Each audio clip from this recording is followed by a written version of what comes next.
Hello नमस्कार सत श्री अकाल आदाब खमाखानी दोस्तों, कैसे हैं आप सब लोग। उम्मीद करता हूँ बहुत ही झकास होंगे। मैं भी हमेशा की तरह एकदम सुपर झकास हूँ। अच्छा, आज हम जो चैप्टर स्टार्ट कर रहे हैं उसका नाम है chapter number 19, demands and recovery. Now ये चैप्टर में काफ़ी टाइम से कोई अच्छे खासे अमेंडमेंट होते नहीं थे, मगर इस बार इस चैप्टर में कुछ अच्छे अच्छे 2-3 अमेंडमेंट्स हैं जो of course MCQ point of view से बहुत इंपॉर्टेंट हो जाते हैं। नाउ मेजॉरिटी सारा कंटेंट सेम है, स्टडी मैट में कोई अपडेट नहीं है, लेकिन उसके अलावा जो स्टैट अपडेट आया था नवंबर 22 का, वहाँ से अपडेट निकल के आता है फॉर दिस चैप्टर। तो हम क्या कर रहे हैं, just because study mat word to word एकदम सेम है, कोई अपडेट स्टडी मैट में नहीं है, तो जो मेरा प्रीवियस बैच था वही लेक्चर में अपलोड कर रहा हूँ। लेकिन जहाँ जहाँ अमेंडमेंट है मैं बीच बीच में आऊँगा और वहाँ पे उस पॉइंट पे आपको अमेंडमेंट समझाऊंगा। कई अमेंडमेंट तो ऐसे हैं जहाँ पे वो अमेंडमेंट बीच बीच में 10-10 मिनट ले लेंगे अमेंडमेंट।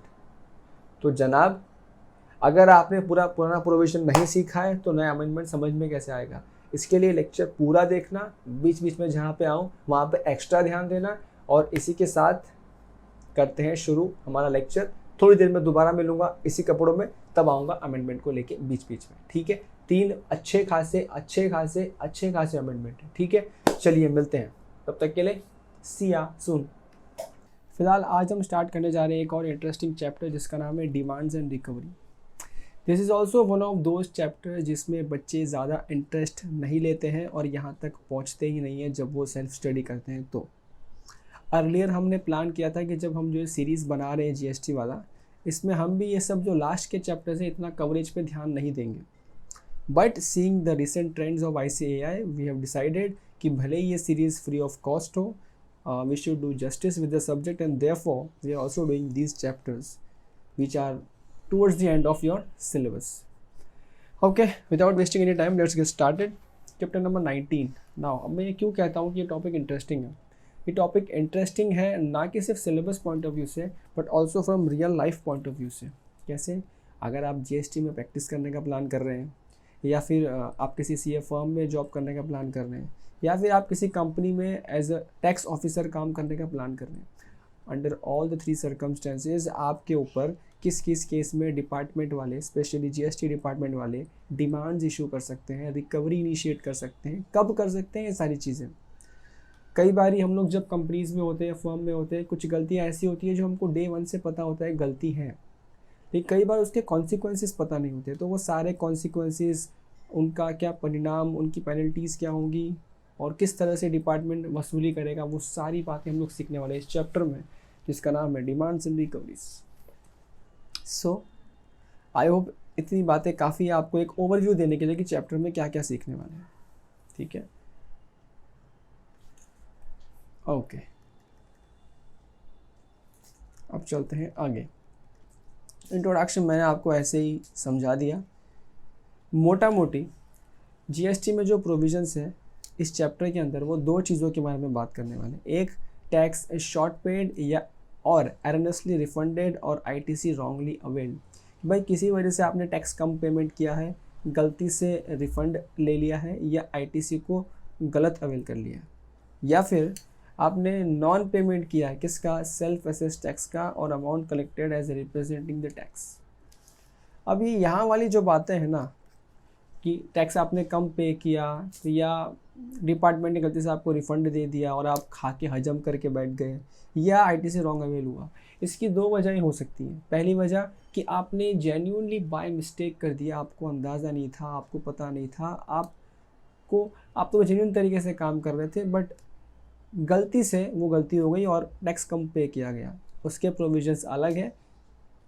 दूसरा, जहाँ पे आपने डिपार्टमेंट को डिफ्रॉड करने के लिए, डिपार्टमेंट को उल्लू बनाने के लिए, डिपार्टमेंट को लल्लू बनाने के लिए कुछ काम किया, वो आ जाएगा आपके नेक्स्ट पार्ट में, जो इसी पार्ट में आने वाला है। ये वाला जो पार्ट है ये टुवर्ड्स द एंड आने वाला है। यहाँ पे हम सिर्फ इतनी बातें करने वाले हैं कि जब हम किसी गुड्स या सर्विस को लेते हैं या देते हैं, तो सपोज़ करो मैं सप्लायर, उसमें क्या करूँगा, मैं बिल के ऊपर GST चार्ज करूँगा। जो मैंने बिल पे GST चार्ज किया वो चार्ज तो कर लिया, कस्टमर से वसूली भी कर लिया, सरकार को नहीं दिया, तो सरकार कैसे वसूल करेगी, वो है इस पार्ट में। एनीवे, ये तो सब इंट्रोडक्शन था, वो 1 बाय 1 बातें करेंगे। एज यूजुअल डेफिनेशंस हम लोग जब ज़रूरत पड़ती है तब पढ़ लेते हैं, और चलते हैं आगे वाले पार्ट की तरफ। Determination of tax not paid या फिर शॉर्ट पेड या erroneously refunded ITC wrongly availed utilized 73 and 74, ये दोनों ही सेक्शन इस बारे में बात करने वाले हैं। अब यहाँ पे देखो, जैसे कि मैंने कहा था, दो तरह की चीज़ें होती हैं जहाँ पे ये टैक्स शॉर्ट पेड या रिफंड वगैरह एक्स्ट्रा पे कर दिया जाता है। पहला है बोनाफाइड मिस्टेक, विच इज़ गलती से गलती हो गई, और ये वाली डेलिबरेट मिस्टेक, गलती जानबूझ के करी, यानी कि इंटेंशन क्या था, फ्रॉड करने का। तो सीधी सी बात है, जब दोनों चीज़ें अलग अलग हैं, इंटेंशंस अलग अलग हैं, और अगर आप में से कोई बच्चा ऐसा है जो लॉ की पढ़ाई कर रहा है या कर चुका है, तो उसने वहाँ पे एडवोकेसी करते करते भी सीखा होगा, लॉ करते करते भी सीखा होगा कि हमारे पूरे के पूरे जो कानून का सिस्टम है, हमारे देश का सिस्टम है, यहाँ पे हम लोग इंटेंशन के बेसिस पे सज़ा देते हैं। तो बट ऑब्वियस दोनों इंटेंशन अलग अलग है, पहले में गलती है, दूसरे में कांड है, तो कांड की सज़ा ज़्यादा होनी चाहिए और गलती से की सज़ा कम होनी चाहिए। तो बस ये दो बातें सेपरेट प्रोविजंस हैं आपके एक्ट में जो हम लोग सीखने वाले हैं। ठीक है यहाँ तक? अच्छा, नेक्स्ट है limitation period. Now what is this limitation period? आपने काफ़ी दफ़ा कुछ सीख के रखा है कि इतने साल तक ही हम लिमिटेड है, इतने साल तक ही ऑर्डर इशू कर सकते हैं। हम इनकम टैक्स में भी सीखते हैं कि डिपार्टमेंट ये वाला नोटिस, इस सेक्शन का नोटिस इतने समय तक भेज सकता है। तो वैसे ही यहाँ पे भी है कि देयर शुड बी लिमिटेशन। ऐसा नहीं हो सकता कि एक मिस्टेक आज हुई हो या एक फ्रॉड आज हुआ हो, डिपार्टमेंट 25 साल बाद आके उठ के बोलता है तुमने उस टाइम पे वो मिस्टेक किया, उसका सज़ा दो, और साथ में 25 साल का पेनल्टी भी दे। ऐसा होता है क्या? नहीं हो सकता ना ऐसा। इसके लिए यहाँ पे भी लिमिटेशन है जो बट ऑब्वियस आगे आपको डिटेल में आने वाला है। और सीधी सी बात है कि ये जो लिमिटेशन है इसका बेसिक कॉमन सेंस क्या होगा? लेसर टाइम लिमिट मिलेगा to raise the demand in normal cases. जो सादे सिंपल केस है, गलती वाले केसेस है, जेन्युइन वाले, उसमें कम टाइम लिमिट में डिपार्टमेंट को डिमांड रेज करनी पड़ेगी। लेकिन जो फ्रॉड वाले केस है वहाँ तो डिपार्टमेंट को ज़्यादा टाइम चाहिए ना भाई, फ्रॉड का पता करने के लिए टाइम तो चाहिए, तो उनको वहाँ पे ज़्यादा टाइम दिया जाएगा। आई होप ये कॉमन सेंस समझ में आ रहा है यहाँ तक। मैं कोई लॉ की लैंग्वेज में फ़िलहाल बात नहीं कर रहा हूँ, बहुत ही कॉमन सेंस में बात कर रहा हूँ, जैसे अपने क्लाइंट से बात करता हूँ। मूविंग फर्दर, नेक्स्ट क्या है? Show cause notice. अभी तक अगर आपने मेरे सारे लेक्चर्स फॉलो किए हैं तो हमने ये शो कॉज नोटिस वर्ड काफ़ी बार सुन लिया है, और अब सॉरी, और नाउ आई डोंट थिंक कि ये शो कॉज नोटिस का मतलब बताने की आवश्यकता है। ठीक है, बस इतना समझ लो कि जब शो कॉज नोटिस इशू कर सकते हैं डिपार्टमेंट वाले। लेकिन एक बात और देखो यहाँ पे क्या लिखा है, the proper officer may before serving show cause notice communicate to said person the details of any tax, interest and penalty ascertained by him. देखो मे है, पहले यहाँ पे ना शेल हुआ करता था। जिन बच्चों ने पुराने नोट से पढ़ रखा है और वो वापस से रिवाइज कर रहे हैं मेरे लेक्चर्स के, तो उनको बता दूँ यहाँ पे मे की जगह शेल था पहले। यानी कि पहले ये रिक्वायरमेंट थी, अगर डिपार्टमेंट को आपसे पैसे मांगने हैं और आपको शो कॉज नोटिस इशू करना है, तो उनको उसके पहले आपको नोटिस देना ही पड़ेगा, सादा नोटिस, कि बॉस तेरा इतना टैक्स बनता है, तू दे दे, हम तेरे को शो कॉज दे सकते हैं। नहीं तो पहले था, अब क्या है, मे कर दिया। अब मे क्यों कर दिया? क्योंकि अननेसेसरी बहुत सारा टाइम वेस्ट हो रहा था भाई। पहले तो बोल दिया उनको तुम नोटिस इशू करो, अब जब नोटिस इशू करेंगे तो कम से कम टाइम देना पड़ेगा उसमें, 7 दिन का, 10 दिन का, 5 दिन का। उसके बाद वो डॉक्यूमेंट देगा, जमा नहीं जमा फिर हम SCN करेंगे। तो यहाँ पे बोल दिया मे कि ऑफिसर चाहे तो केस टू केस डिपेंड कर सकता है कि उसकी इच्छा है, उसको लगता है कि रेवेन्यू का लॉस नहीं होगा, तो वो नोटिस दे देगा सादा वाला। अब ये सादा नोटिस पता है क्या होता है? नॉर्मली जो आपको अपने कंप्लायंस सेक्शन में नोटिस आता है ना, वो सादा नोटिस होता है। आपको SCN भी वहीं पे आता है, कोई प्रॉब्लम नहीं है। और साथ साथ में क्या होता है, जैसे ही आपको दे इशू नोटिस ना, दे ऑल्सो, आज की डेट में दे ऑल्सो कॉल। काफ़ी सारे क्लाइंट्स हमारे जो हमको कहते हैं कि सर ऑफिसर से, डिपार्टमेंट से कॉल आया था कि हमने रिटर्न नहीं भरा है, तो उन्होंने कहा है कि आप रिटर्न भर दो वरना हम आपको शो कॉज नोटिस दे देंगे। तो वो जो फ़ोन पे भी उन्होंने बोला वो क्या है, नोटिस है। क्या वो शो कॉज नोटिस है? नहीं, वो क्या है, सादा नोटिस है।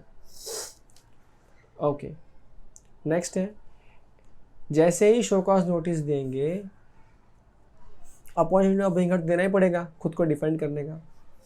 आफ्टर कंसिडरिंग द रिप्लाई, अब वो अथॉरिटी जो है एडजुडिकेटिंग अथॉरिटी, उसके वो क्या करेगा, स्पीकिंग ऑर्डर करेगा।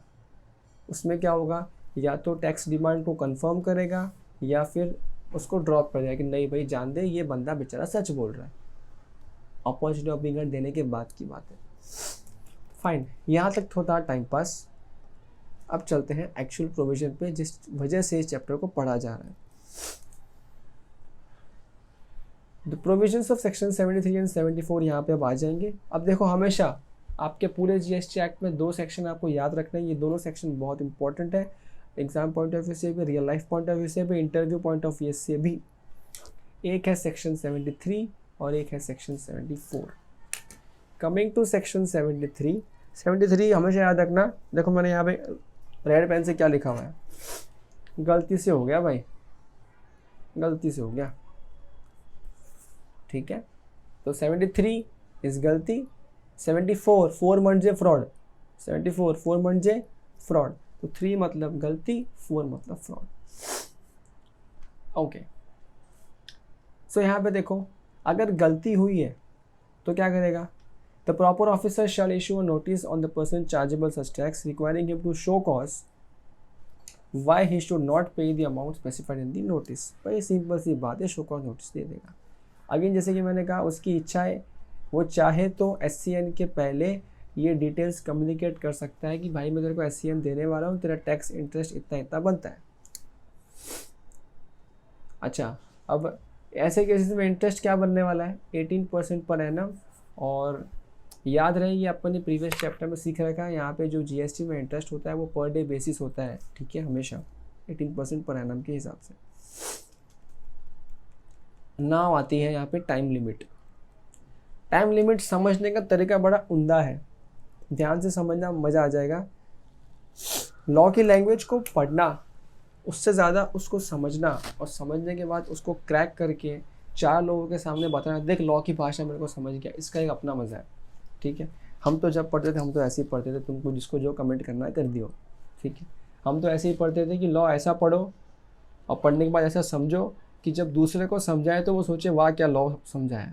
तो यहाँ देखो ध्यान से, बात कर रहे हैं टाइम लिमिट की। जो department show cause notice issue करने वाला है वो कितने समय तक इशू कर सकता है। देखो यहाँ पे क्या बोला डिपार्टमेंट लॉ मेकर्स ने, notice should be issued at least 3 months prior to the time limit specified for passing the order. क्या क्या क्या क्या बोला, क्या बोला, ऑर्डर नोटिस की बात किया यहाँ पे अभी नहीं, बोला जो ऑर्डर इशू करेगा ना लॉ का, वो डिपार्टमेंट का ऑफिसर, वो ऑर्डर इशू करने का जो टाइम है वो उसके एंड के 3 महीने पहले तक का ही टाइम है शो कॉज नोटिस इशू करने का। अब इसी के बाद सेकंड क्वेश्चन क्या आता है, इधर देखो, अपन इसको बनाते हैं टाइमलाइन के हिसाब से, क्यों ज़्यादा दिमाग लगाने का अपने बगा। देखो ये कोई तो डेट होगी, ठीक है, कोई भी डेट होगी। ये कौन है, ये डेट ऑफ ऑर्डर है। जब फाइनली ऑर्डर इशू हो जाएगा ना कि इतना डिमांड है, इतना टैक्स तेरे को भरने का, इतना पेनल्टी तेरे को भरने का, इतना तेरे को इंटरेस्ट भरने का, तो ये डेट ऑफ ऑर्डर है। अच्छा, rather than date of order I should write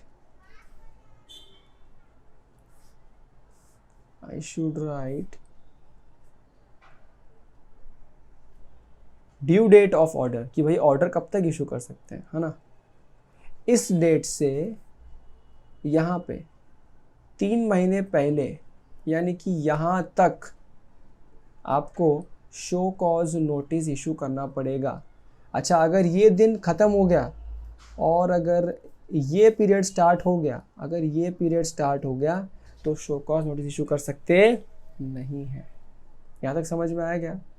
don't worry, confuse मत होना, मैं बस लॉ को जैसे लिखा है वैसे इंटरप्रेट करने का समझा रहा हूँ।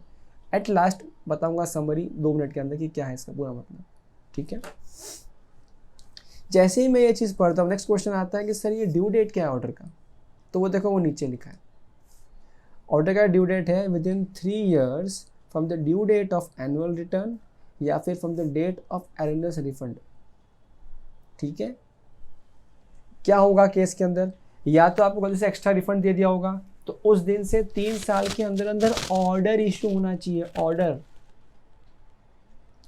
या फिर अगर रिफंड वाला केस नहीं है, आपका टैक्स शॉर्ट पेड है, वो सब सारा केस है, तो क्या बोल दिया कि जो आपके उस फाइनेंशियल ईयर का एनुअल रिटर्न का ड्यू डेट था वहाँ से 3 साल तक, 3 साल के अंदर अंदर ऑर्डर इशू करना पड़ेगा। कौन से केसेस की बात हो रही है? 73 की बात हो रही है, भूलना नहीं, भटकना नहीं। 73 पॉइंट जो है गलती से किया हुआ गलती, ठीक है।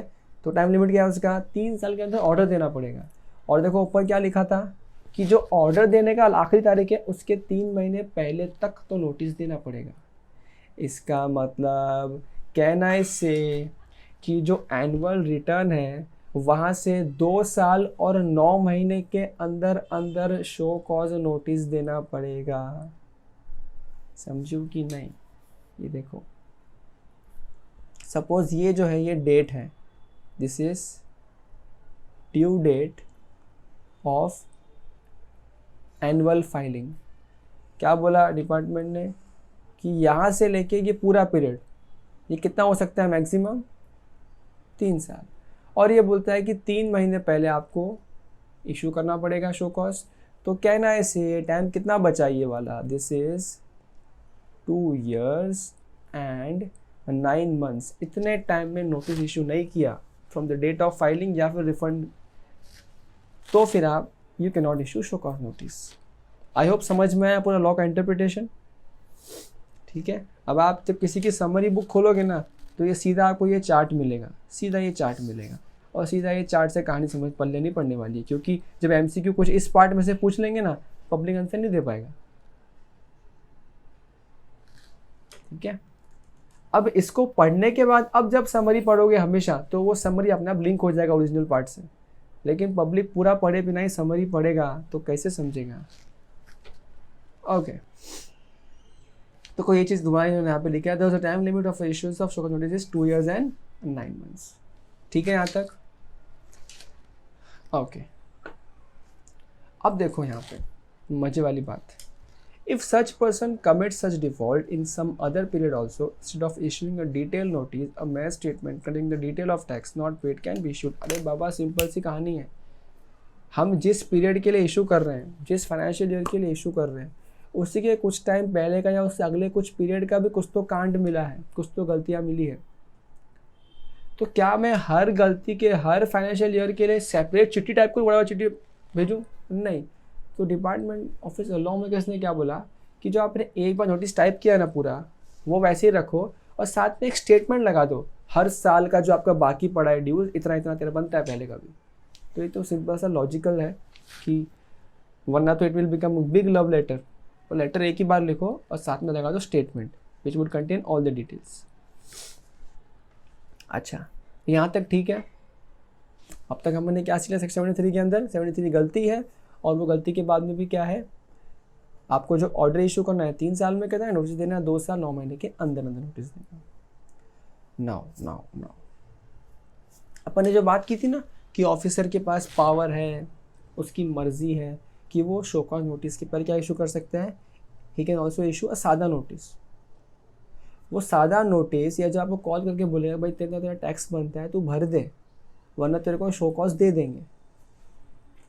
समझो डिपार्टमेंट ने सादा नोटिस दिया और बोला कि तेरा 10 लाख का टैक्स बनता है और तेरा 3-4 लाख का इंटरेस्ट बनता है, देख ये भर दे वरना हम तेरे खिलाफ अंडर सेक्शन 73 हम रिकवरी चालू कर देंगे, वसूली चालू कर देंगे। तो क्या, या तो तब ये देखो यहाँ पे लिखा है मे वॉलंटरीली कम फॉरवर्ड टू पे such tax along with interest before the issue of show cause notice. ठीक है, उन्होंने जैसे ही बताया, देखो दोनों बातें यहाँ पे, या तो मुझे डिपार्टमेंट वालों ने बताया कि तूने कुछ तो मिस्टेक की है, हमने अब तक शो कॉज नोटिस इशू नहीं किया है तुझे, हमारी करने की दिल से इच्छा नहीं है, भाई तू आके टैक्स भर दे और कहानी ख़त्म कर। या तो ये वाला केस है, या फिर उन्होंने मुझे कोई नोटिस इशू नहीं किया लेकिन मेरे को खुद से अंदर से गिल्ट हो रहा है, या मुझे मालूम पड़ा यार मैंने बहुत बड़ा मिस्टेक कर दिया और मैं खुद से चले गया, ऑफिसर मेरे से मिस्टेक हो गया था, प्लीज़ आप ये मेरा टैक्स और इंटरेस्ट ले लो और मुझे कभी मत देना शो कॉज नोटिस। दोनों ही केसेस में अब जैसे ही मैंने टैक्स और इंटरेस्ट भर दिया, डिपार्टमेंट मेरे को माफ़ कर देगा, बोलेगा जा तेरे पे कोई पेनल्टी चार्ज नहीं कर रहे, टैक्स इंटरेस्ट भर और रफा दफा हो जाए यहाँ से, हम तेरे को नहीं देंगे शो कॉज नोटिस। तो इसके लिए यहाँ पे क्या बोला इस पॉइंट को मैंने, waiver of show cause notice. समझू कि नहीं? In such case he has to pay the amount of tax along with the interest section 50 इधर बेसिस ऑफ हिज ओन, या फिर जो कम्युनिकेट किया उसके हिसाब से। अच्छा, where such person has made partial payment of the amount communicated, भाई जो उसको फ़ोन पे बताया था 10 लाख भरना है, और desires to file any submissions against the proposed liability, he may make such submission in prescribed form। भाई 10 लाख का फ़ोन किया था और मैंने बोला कि नहीं सर मेरे हिसाब से सही 8-8.5 लाख का ही बन रहा है और मैं 8-8.5 लाख भर रहा हूँ, तो वो जो 2 लाख का डिफरेंस आ रहा है डिपार्टमेंट का और मेरा, I can submit my submissions कि देखो विद ड्यू रिस्पेक्ट मेरे हिसाब से ये बन रहा है, एक बार आप प्लीज़ क्रॉस चेक भी कर लो। अच्छा, when such voluntary payment is made, जैसे ही हम मेड कर देते हैं डिपार्टमेंट नहीं इशू करेगा शो कॉज नोटिस या फिर स्टेटमेंट, और मैटर उसी स्टेज पे क्लोज हो जाएगा बिना शो कॉज नोटिस के, और no penalty is imposed on the person. Mind it, हाँ ये गलती के अंदर क्या बोला, खुद से आ गए ना उसके पास तो बोला जा नो पेनल्टी, नो पेनल्टी। मस्त ना एकदम, जलसा।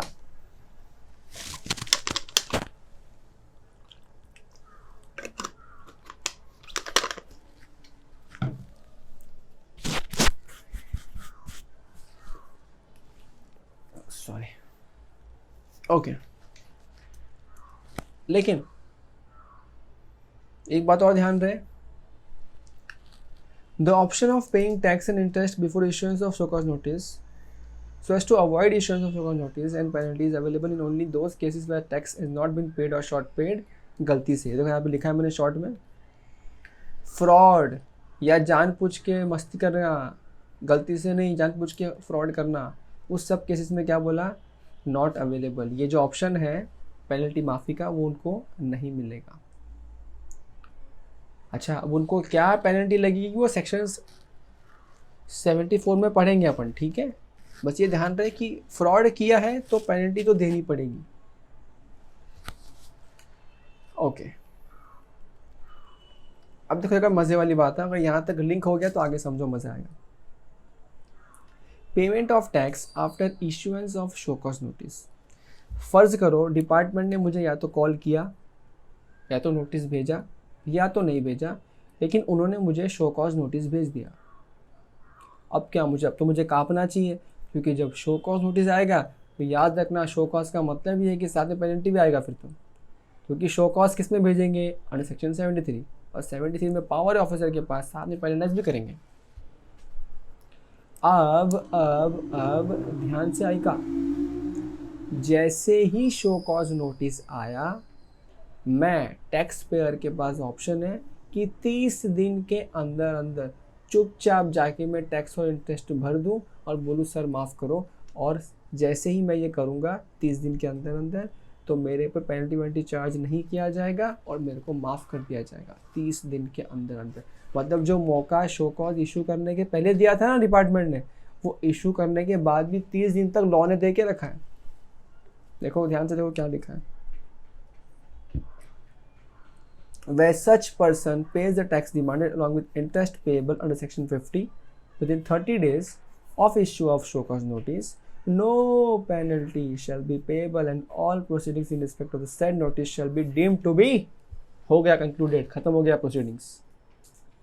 समझियो कि नहीं? अच्छा सर, अगर 30 दिन में नहीं दिया तो क्या होगा? अब भाई फिर कार्रवाई होगी, अब फिर जो फैसला आएगा करने का बाबा। ये तो खाली सिर्फ किसके लिए कि तुमको अगर कार्रवाई रोक देनी है तो भरो और चलते बनो। ये आखिरी गेट था, इस गेट पे भी अगर तुमने शरण में नहीं गए डिपार्टमेंट वालों के तो फिर साम दाम दंड भेद सब इस्तेमाल करेगा डिपार्टमेंट। जो आगे आएगा पूरा साम दाम दंड, बहुत मज़ा आएगा उसमें। आज तुमको समझेगा कि एक जीएसटी ऑफिसर का पावर क्या है, उनकी ताकत क्या है। Okay, adjudication order. The proper officer, after considering the representation made by the person, if any, pass an order determining the amount of tax, interest and penalty due from such person। ठीक है, अब देखो मैंने कहा 30 दिन भी बीत गए, नहीं काम किया उसने, तो मैंने कहा 30 दिन चले गए, अब तुम्हारा विंडो चले गया, अब तुमको टैक्स इंटरेस्ट तो भरना ही है और साथ में पेनल्टी भी भरना पड़ेगा। वो पेनल्टी कितना होगा ये भी लॉ मेकर्स ने पहले ही बता के रखा है। क्या होगा? 10% ऑफ टैक्स और 10,000 विच एवर इज हायर। ठीक है, देखो मिस्टेक किया है तो 10% टैक्स का ले लो, मैक्सिमम ले लोगे तो उससे ज़्यादा मत ले यार, गलती से किया था बेचारे ने। ठीक है, ये याद रहे, ये सब इंपॉर्टेंट है। तुम्हारे एमसीक्यू में जुलाई 21 में मस्त बजाया इंस्टीट्यूट ने सब चीज़ों के अंदर, इसलिए मैं इतना I am making so much of stories. 73 चिंदी वाला है तो चिंदी पेनल्टी, अधिकतम में तो नो पेनल्टी है, सिर्फ एक केस जहाँ 30 दिन क्रॉस कर दिया तो बोला थोड़ा पेनल्टी दे दो यार, कितना 10,000 या 10%, विच एवर इज हायर।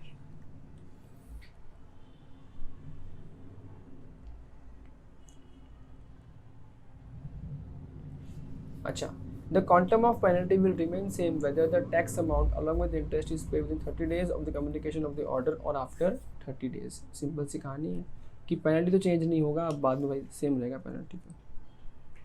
ये ठीक है, ये देखो clarification on लेवाई of penalty under section 73 in case of delayed filing of return. देखो जैसे ही इससे पेनल्टी क्या आती है ना, एक बच्चा, एक स्टूडेंट, एक आर्टिकल जो इज्जत से आर्टिकलशिप कर रहा है या कर रहा था या कर चुका है, उसको एक डाउट आएगा कि सर अगर हम लोग 3B नहीं भरते हैं क्या तभी भी डिपार्टमेंट 73 सेक्शन को इन्वोक करके हमसे वसूली कर सकता है क्या? 73 के अंडर मतलब पेनल्टी मांग सकता है कि हम लोगों से? याद रखना, जो पेनल्टी 73 में है वो अलग है उससे जो आप लोग रिटर्न लेट फाइलिंग में भरते हो ना, वो जो 50 रुपया पर डे का भरते हो, 100 पर डे का भरते हो, 25 पर डे भरते हो, स्कीम में 10 पर डे भी भरते हो, वो पेनल्टीज अलग हैं। 73 का पेनल्टी देखो सीधा बताया 10% या 10,000 विच एवर इज हायर, वहाँ तो पर डे वाला है, वो अलग है। तो यहाँ पे देखो क्लैरिफिकेशन ऑन लेवाई ऑफ पेनल्टी, ठीक है, क्या इशू था देखो यहाँ पे, whether penalty in accordance with section 73(11) should be levied in cases where return form 3B has been filed after the due date। ये था इशू। डिपार्टमेंट ने क्लैरिफाई करके क्या बोला कि 73(11) जो है ना वो इन्वोक होगा सिर्फ तभी जब 73 इन्वोक करेंगे हम लोग, और 73 जो है ना वो जनरली हम इन्वोक नहीं करते हैं फाइलिंग ऑफ रिटर्न के अंदर, because tax along with the applicable interest has already been paid। देखो सिंपल फंडा ध्यान से समझो, आपको 3B पे पेनल्टी कब लगाया जाता है? 3B भरने के पहले या भरने के बाद? भरने के बाद नेक्स्ट मंथ में लगाते हैं। तो इन शॉर्ट कहना है इसे, जब आप भर रहे हो 3B तो आपने टैक्स इंटरेस्ट साथ में भर दिया है, तो जब टैक्स इंटरेस्ट साथ में भर दिया है तो आपके ऊपर गन लेके 73 डिस्कियाँ वैसे क्यों करेगा डिपार्टमेंट? इसलिए वो पेनल्टीज, ये जो 73 की पेनल्टी है यहाँ पे इन्वोक नहीं करते। एक सेकेंड, इसका मतलब ये नहीं है कि डिपार्टमेंट इन्वोक नहीं कर सकता। ठीक है, देखो यहाँ पे क्या लिखा है कि 73 are generally not invoked in cases of delayed filing. इसका मतलब ये है कि उनके पास पावर है, वो कर सकते हैं, हालांकि what is possible may or may not be practicable in law। Same case यहाँ पे कभी करते नहीं बिकॉज उनको वहाँ पे नीड नहीं लगता करने का।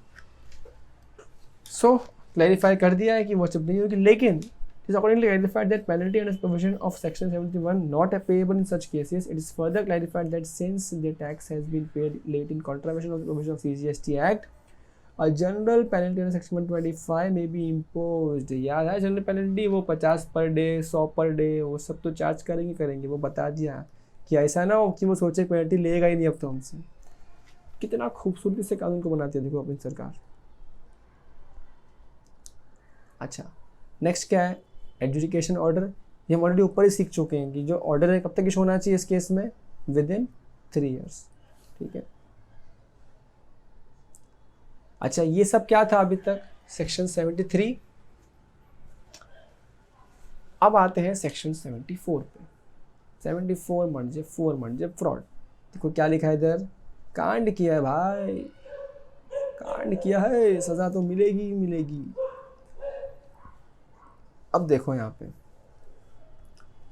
सेम जो चीज़ें ऊपर थी वही भाषा यहाँ मिलेगी, तो तुम्हारा डिटेल में नहीं जा रहा मैं, जहाँ डिफरेंस है वहाँ समझा दिया जा रहा हूँ।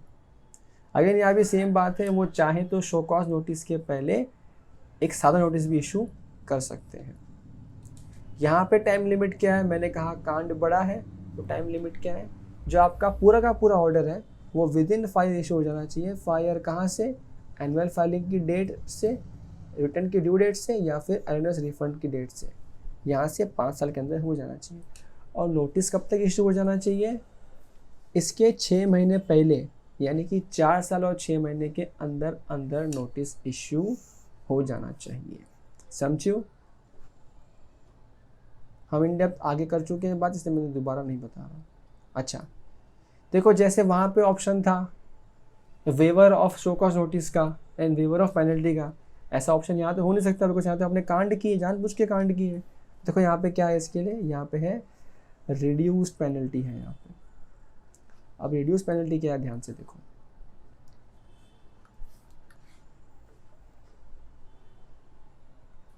बगा यहाँ पे बोला अगर शो कॉज के पहले जब ऑफिसर नोटिस भेजता है या आपको खुद से एहसास होता है कि सर मैंने ना गलती हो गई मेरे से, और ऑफिसर को पता है गलती नहीं है, तूने पाप किया, जानबूझ के पाप किया, तो ऑफिसर क्या बोलेगा, ठीक है एक काम कर, तेरा इंटरेस्ट और टैक्स तो कम नहीं करूँगा, तेरा पेनल्टी ना तू खाली 15% पेनल्टी दे दे। 15% किसका, टैक्स का, और चलता बन जा, तेरे खिलाफ कोई कार्रवाई नहीं करूँगा। ठीक है, देखो वही वाली बात है, या तो वो सामने खुद से आ सकता है और टैक्स भर सकता है with interest and specified penalty before. Penalty क्या होगा, यहाँ पे लिख दिया मैंने, यहाँ पे भी क्या है, टैक्स देगा, इंटरेस्ट देगा, और रिड्यूस्ड वाला penalty which is 15% of tax. ये जो मैं साइड में लिख रहा हूँ ना, एग्जाम टाइम में सीधा इसको पढ़ोगे तो तुम्हारा काम फास्ट हो जाएगा। इतना सा एग्जाम टाइम पढ़ने का टाइम नहीं होता है, लेकिन फर्स्ट टाइम पढ़ोगे तो पूरा पढ़ना है। ओके, ये वाला क्लॉज भी वही है जो ऊपर वाले सेक्शन में था, सेम टू सेम एकदम डिट्टो। अच्छा अब यहाँ देखो ध्यान से, सेम कहानी यहाँ पे, बट यहाँ पे पेनल्टी और बढ़ जाती है। तुमने शो कॉज इशू करने के पहले आके सरेंडर किया, टैक्स भर, इंटरेस्ट भर, और कितना पेनल्टी भर, 15%। लेकिन तू शो कॉज इशू करने के बाद आ रहा है, विद इन 30 डेज आ रहा है, तो हम तेरे को कार्रवाई नहीं करेंगे, लेकिन अब तू टैक्स भरेगा, लेट मी राइट हियर, अब तू टैक्स भरेगा, अब तू इंटरेस्ट भरेगा, और साथ में रिड्यूस्ड पेनल्टी भरेगा। मगर अब कितना भाई, अब 25% भरेगा। बोलेगा सर ऐसा मत करो, आपने ऊपर कम का ऑप्शन दिया था, बेटा तेरे को कहा था शो कॉज इशू कर दूंगा, भर दे, तू नहीं भरा ना, अब 25% भर दे। अगर 30 दिन के अंदर अंदर भरता है तो 25% भर और जा जी ले अपनी जिंदगी, तेरे को कार्रवाई नहीं करूंगा। अब देखो ढीठ तो यहाँ पे भी होते हैं, अब भी नहीं भरा तो क्या, है ना। ये देखो यहाँ पे, ये देखो 30 दिन में भरा तो आपको माफ कर दिया जाएगा।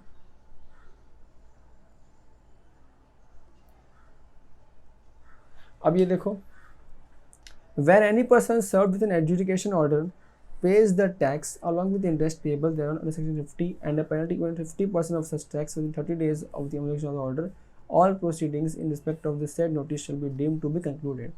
अब ये वाली बात क्या, देखो ध्यान से देखना, एक सेकेंड रुको, यहाँ पे थोड़ा सा लैंग्वेज ऊपर नीचे कर दिया है। देखो यहाँ पे सिंपल फंडा समझो, इन्होंने इसको शायद समरी में ठीक कर दिया होगा, एक सेकेंड।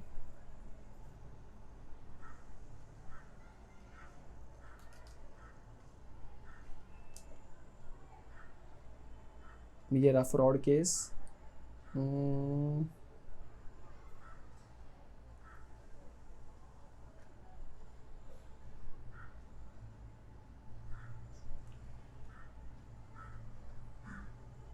ये देखो फ्रॉड वाला केस है, तो क्या सीन है, टैक्स अलॉन्ग विद इंटरेस्ट 30 दिन के अंदर अंदर भर दो, नोटिस इशू करने के, तो कितना भरने का, 25% भरने का, और कहानी जे का। Tax along with interest paid with 30 days of communication of order. देखो पहले तो आपने SCN इशू किया, फिर क्या इशू किया, सीधा ऑर्डर इशू कर दिया। अब ऑर्डर इशू किया ना तो भी क्या बोला, ठीक है 30 दिन में भर दे, एक काम कर और 50% भर दे और ऐश कर, जीवन में जी रही अपनी ज़िंदगी। अब वो एससीएन के 30 दिन में भी नहीं भरा, ऑर्डर इशू किया उसके बाद भी 30 दिन में नहीं भरा, तो क्या बोला, अगर 30 दिन के बाद भर रहा है तो भाई 100% पेनल्टी भर। देखो अगेन यहाँ पे टैक्स इंटरेस्ट तो भरेंगे हर केस में, 100% पेनल्टी भी भरेंगे, ठीक है। थोड़ा सा वहाँ पे लैंग्वेज का इशू था तो मैंने नीचे से बता दिया, ठीक है। अगेन टाइम लिमिट क्या है यहाँ पे, 5 साल जैसे ऊपर सीख चुके हैं। ये देखो मैंने एक इंपॉर्टेंट पॉइंट यहाँ मार्क किया, where the notice under the same proceedings is issued to the main person liable to pay tax and some other person, and such proceedings against the main person have been concluded under section 73 or 74। देखो ये simple सी कहानी ऐसी समझ लो, मैं बता देता हूँ शॉर्ट में। देखो फंडा क्या है, कई बार ना लॉ ऑफिसर्स को समझ नहीं आता या डिपार्टमेंट को समझ में नहीं आता कि कल्प्रिट कौन कौन है। कई बार ये डराने के लिए भी क्या करते हैं ये लोग, जैसे एग्जांपल समझो कंपनी है, कांड कंपनी ने किया है, कोई फ्रॉड कंपनी ने किया है, तो वो लोग क्या करेंगे, they will issue notice to company. तो कंपनी यहाँ पे कौन हो गई, company is a main person who is a culprit according to law. साथ ही साथ में वो लोग क्या करेंगे, कंपनी के जो डायरेक्टर्स हैं, कौन से director, executive directors, obviously they can not issue notice to ID, IDs are non executive directors. तो क्या करेंगे वो लोग, they will issue notice to executive directors, company का कोई GM VM होगा वो भी, कंपनी का शायद कोई डिपार्टमेंट होगा अकाउंट्स का उनको भी, सबको इशू कर देंगे। एक बात बताओ, टैक्स पेमेंट का लायबिलिटी उन सबका है या कंपनी का है, कंपनी का है। तो company is the main person और बाकी सब कौन है, वो अदर पर्सन। अब अदर पर्सन पिक्चर में कब तक रहेंगे, जब तक कंपनी से वसूली ना हो जाए।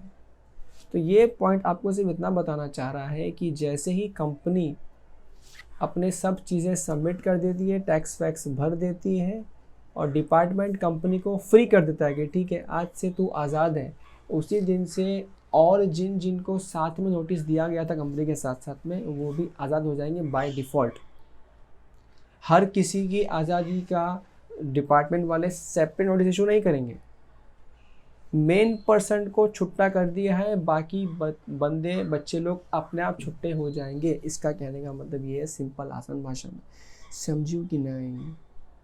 एग्जाम्पल एक और ले लेते हैं, सपोज आप कोई टैक्स पेयर हो और आपके खिलाफ कोई केस है, क्या करेंगे लॉ मेकर्स आपको इशू कर देंगे नोटिस, और साथ साथ में उनके पास आपके दोस्त का भी डिटेल है, सिर्फ समझाने के लिए बोला, सच में ऐसा होता नहीं है, ठीक है।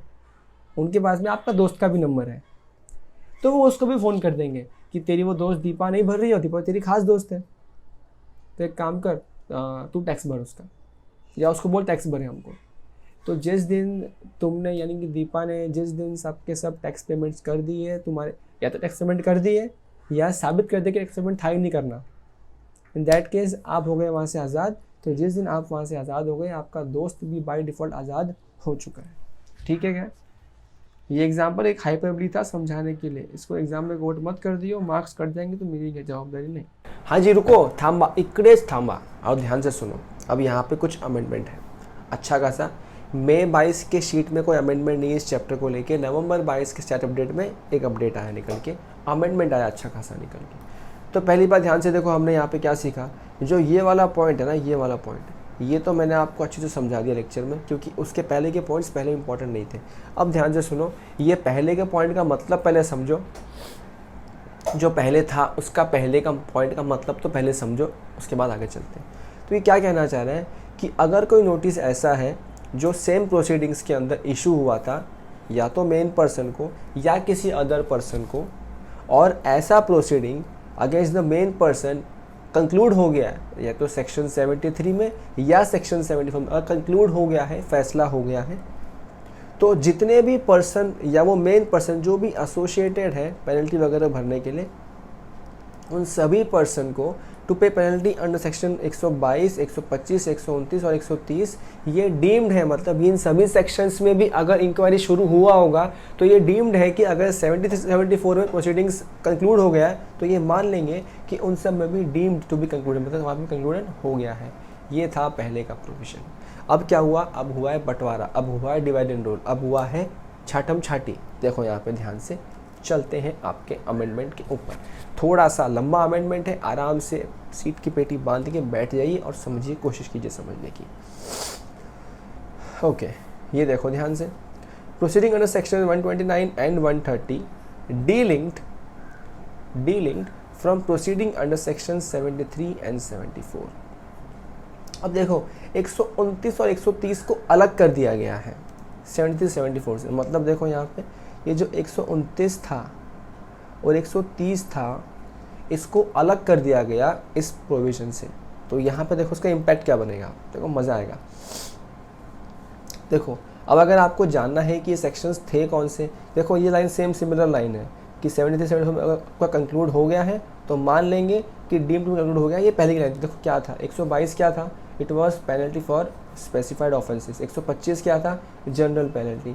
129 क्या था, ये बाबा ध्यान से सुनो, 29 क्या है, detention seizure and release of goods and conveyance in transit, ठीक है। और 130 क्या है, कन्फिस्केशन ऑफ गुड्स और कन्वेंसेस एंड लेवाई ऑफ पेनल्टी। तो पहले ये प्रोविजन था, ठीक है। अब इन्होंने क्या किया, इन्होंने जो ये 129 है और 130 है इसको डीलिंग कर दिया। अगर मैं आगे ना जाऊं उसके पहले ही अगर समझाऊं तो समझने में मज़ा आएगा। पहले क्या था ना कि 73-74 जो था उसको लिंक करके रखा था इन सभी सेक्शन के साथ में, मतलब अगर डिपार्टमेंट ने कोई आपका सीज वीज भी कर रखा है तो उनको रिलीज करना पड़ता था मजबूरी में। क्यों, बिकॉज जो आपका सेक्शन 73-74 था वो क्या कहते थे कि जैसे उनमें कंक्लूड हुआ ये मान लेंगे सब कंक्लूड हो गया और सब रिलीज कर दो। तो यहाँ पे डिपार्टमेंट को दिक्कत था कि हमने जो डिटेन किया हुआ है इसको हमको अलग से प्रोसीड करने का मौका दो, डिपार्टमेंट उत्सुक था। तो देखो यहाँ पे क्या हुआ, विथ इफेक्ट फ्रॉम 1 जनवरी 2022, नवा एकदम है, the said clause has been amended by the finance act so and so, ठीक है deemed to be included but not. अभी क्या बोल रहे हैं, ये देखो ये नया प्रोविजन क्या निकल के आया, ये नया प्रोविजन क्या निकल के आया। वो कहता है कि अब जब 73 और 74 का कंक्लूजन हो जाएगा, प्रोसीडिंग कंप्लीट हो जाएगी, the proceeding under section 122 and 25 सिर्फ यही डीम्ड होगा, कंक्लूड होगा, but not proceeding under section 130। इसका मतलब कहना इसे कि ये जो 129 और 130 है अब इसका कंक्लूजन यहाँ पे नहीं होगा, मतलब 130 फिर भी चलेगा, 73 74 कंक्लूजन होने के बाद 122 125 खत्म हो जाएगा, 129 130 फिर भी जिंदा रहेगा। इसका मतलब ये निकल के आता है, समझ में आ रहा है क्या, पक्का। दिस मेक्स द डिटेंशन, ये देखो वापस यहाँ पे पढ़ लो, this makes the detention seizure and confiscation of goods and conveyances in transit a separate proceeding from recovery of tax, ठीक है। टैक्स रिकवरी अलग है और जो हमने सीज कर दिया है, कन्फिस्केट कर दिया है, उसको हम अलग से प्रोसीड करेंगे। समझ में आ रही है क्या बात। This is nothing but just to widen the power of the department under different sections, right. That's it. Again आप कंटिन्यू कीजिए आगे के लेक्चर पे, फिर थोड़ी देर में दोबारा मिलूंगा सेकंड अमेंडमेंट के साथ में, ठीक है। तब तक के लिए सी या सून। अब जो हमने ऊपर पढ़ा ना किस केस में कितनी पेनल्टी, ये देखो मैं यहाँ लिख देता हूँ दोबारा। ये नॉर्मल केस मतलब कौन सा, सेक्शन 73, फ्रॉड 74, इन दोनों का सारा मार्क्स इन्होंने वापस लिख दिया टेबल में समरी फॉर्म में। एग्जाम के टाइम में ये 1 पेज 2 पेज का समरी खोलना, तुम्हारा काम हो जाएगा, ठीक है। मस्त एकदम समरी पूरा। ये एक इम्पॉर्टेंट पॉइंट था जो मेरे को बताना था। Non payment of self assess tax. Self assess tax कौन सा है, वो जो हर महीने आप लोग खुद निकालते हैं ना, इतना टैक्स बनता है मेरा। वैसे ही केस में कोई ऐसा ज़रूरी नहीं है कि वसूली के लिए डिपार्टमेंट को SCN इशू करना पड़ेगा, ना बाबा ना। बगा इधर क्या लिखा है, बगा recovery proceedings can be started directly ठीक है, आगे आगे तो आगे पढ़ेंगे, बट फिलहाल समझ लो कि रिकवरी क्या होगा, इंस्टेंटली स्टार्ट हो जाएगा डायरेक्टली, बिना किसी प्रॉब्लम के।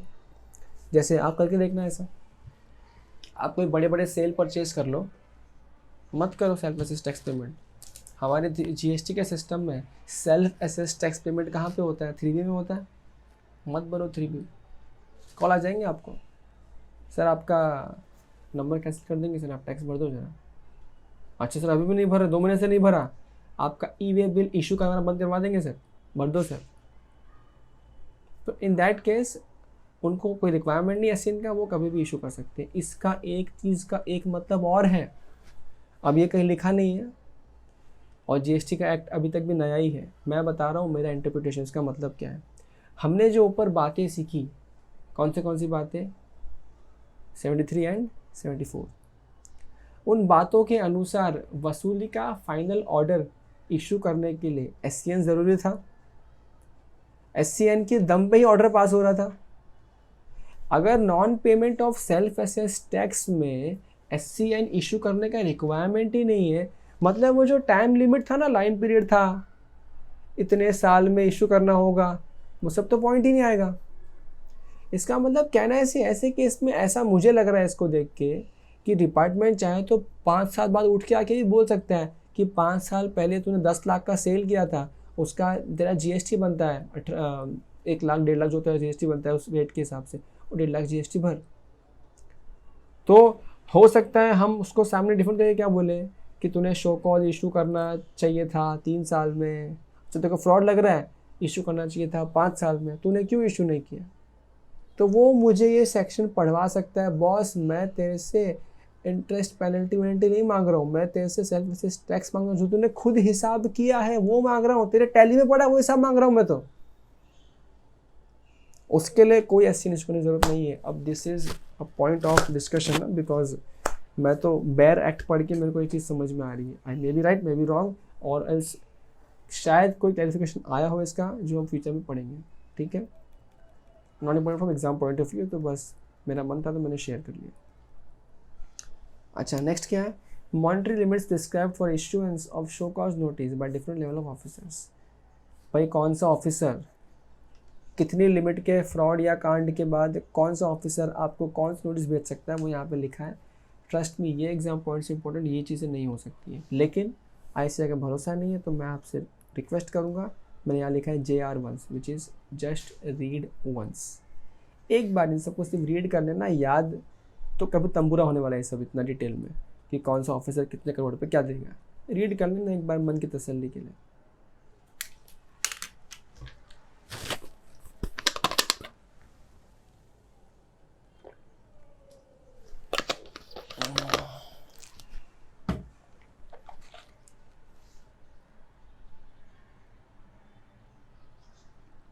Okay, general provisions relating to determination of tax. अब ये क्या प्रोविजन है, ध्यान से देखो, और ये बहुत कॉमन सेंस वाली बात है, हर कानून में लिखी होती है, कोई बड़ी बात नहीं। देखो यहाँ पे ध्यान से, period of stay order to excluded in computing the limitation period. वो जो पीरियड था ना ऊपर 3 साल 5 साल का, वो बीच में कोई कोर्ट वोर्ट का स्टे ऑर्डर आ गया 3 4 6 महीने का, तो वो टाइम 3 साल में काउंट नहीं करने का। कॉमन सेंस क्या पढ़ा हूँ बताओ इसके अंदर। नेक्स्ट क्या, in case charges of fraud या बिलफुल मिसस्टेटमेंट या सप्रेशन वगैरह जो भी मतलब कांड है जो खुद के किए हुए कांड है, are not established for the notice issued in the fraud case, tax to be determined the demand provisions the issue normal case. ये भी सिंपल सी बात है, डिपार्टमेंट ने आप पे फ्रॉड का इल्ज़ाम लगाया और आपको नोटिस भेज दिया, एससीएन भेज दिया। अब आपने प्रूफ कर दिया भाई साहब मैंने फ्रॉड नहीं किया, मिस्टेक से हुआ है, तो आपको सेक्शन 74 में तो डिमांड नहीं रेज करेंगे, बट अभी भी दे स्टिल हैव सेक्शन 73। तो क्या बोलेंगे, ठीक है फ्रॉड वाला नहीं है ना तू, तो नॉर्मल केस के हिसाब से टैक्स भर दे। कॉमन सेंस, बताओ मैं क्या बताऊँ इसके अंदर। आगे देखो क्या है, adjudication order issued in pursuance of appellate authority, appellate tribunal और court direction be issued within 2 years। तो जो अपीलेट अथॉरिटी वगैरह है, इन दैट केस क्या होगा, 2 साल का टाइम मिलता है उनको इशू करने का। इतना रिलेवेंट नहीं है, एक बार देख लेना खाली। ये देखो आते हैं बात, अपॉर्चुनिटी ऑफ बीइंग हर्ड, भौंकने का मौका तो देना पड़ेगा डिपार्टमेंट को। ये हम जगह जगह पढ़ रहे हैं, वो चीज़ यहाँ दोबारा लिखिए, बताओ क्या बताओ। लेकिन ये चीज़ यहाँ पे मुझे काम की लगती है, adjournment of hearing to grant time to pursue. क्या है ये? देखो आपको अपॉर्चुनिटी ऑफ बीइंग हर्ड कैसे देगा डिपार्टमेंट?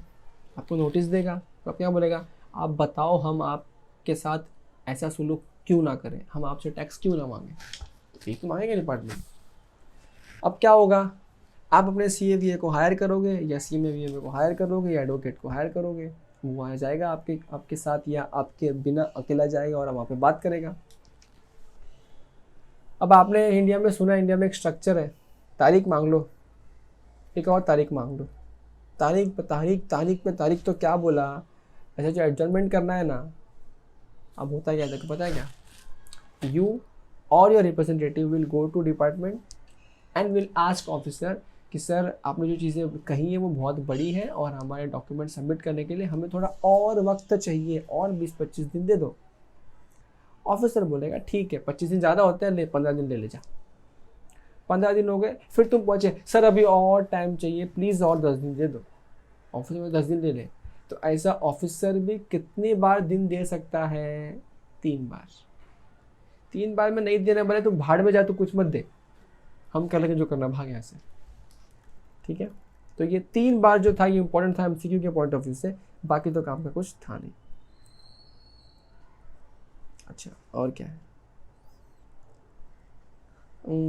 ये रहा, adjudication order should be speaking order, ये हम पहले भी सीख चुके हैं। वो जो ऑर्डर इशू हो रहा है ना, final order, that should be A speaking order, मतलब वो ऑर्डर में सारे वजहें लिखी होनी चाहिए, सारे फैक्ट्स लिखे होने चाहिए, जिसके बेसिस पे हम आपको बता रहे हैं कि आपका टैक्स इंटरेस्ट पेनल्टी इतना बन रहा है। Tax interest penalty demand in order not to exceed the amount specified in notice. अरे भाई सिंपल सी कहानी है ना, डिपार्टमेंट ने जब मुझे शो कॉज नोटिस दिया तब डिमांड रेज किया टैक्स इंटरेस्ट पेनल्टी से बजाय 10 लाख रुपए का। अब जब ऑर्डर इशू कर रहे हैं तो ऑर्डर इशू कर दिया 25 लाख का, ऐसा होता है क्या रे बाबा? तो ये सिंपल, तो कॉमन सेंस है ना भाई, जितना भीख मांगा था पहले, नहीं भीख मांगा कैसे हो सकता है, हमारा गवर्नमेंट, सॉरी क्या हो सकता है, जितना आपसे पैसा डिपार्टमेंट ने मांगा है भाई मैक्सिमम उतना मांग ले, उससे कम मांग ले, how can you demand more than that, ठीक है, तो ऐसा नहीं चलेगा। In case of modification of tax by the appellate authority, tribunal court, penalty and interest to be modified accordingly। Simple सी कहानी, अगर मामला कोर्ट तक चला गया, ट्रिब्यूनल तक चला गया, तो जो भी अमाउंट ऑल्टर करेगी वो कोर्ट या ट्रिब्यूनल, वही अमाउंट क्या होगा, फाइनल अमाउंट बन जाएगा। ये देखो मज़ेदार पॉइंट, ये बहुत मज़ेदार है, बहुत ही मज़ेदार है, डिपार्टमेंट ने मज़े ले लिए इसमें। Payment of interest mandatory even if not specified in the adjudication order. Oh wow my God, nonsense. देखो ऑर्डर इशू कर दिया, उसमें टैक्स बता दिया, पेनल्टी बता दिया। अब ये कांड है 1.5 साल पहले का, तो तुम चले गए और तुमने बोला ये सर आपका टैक्स ले लो और आपका ये पेनल्टी ले लो। ऑफिसर बोलेगा ये तो इंटरेस्ट कौन भरेगा 1.5 साल का? सर होता अपने ऑर्डर में लिखा ही नहीं है। मतलब उसने क्या बोला, ढक्कन सेक्शन 75 सब सेक्शन 9 पर वहाँ पे लिखा है, मैं ऑर्डर में इंटरेस्ट नहीं भी लिख के दिया ना तो भी तेरे को भरना पड़ेगा, भर चल। अब देखो जब ये सब बातें प्रैक्टिशनर्स को पता नहीं होती है ना, तो वो जाकर लड़ते हैं वहाँ पे ऑफिसर के साथ में, ऐसा थोड़ी होता है, आपने ऑर्डर में क्यों नहीं लिखा? अरे लॉ मेकर्स ने लिखा है, इंटरेस्ट तो देना पड़ी। चलो आगे, adjudication order to be pass mandatorily within stipulated time.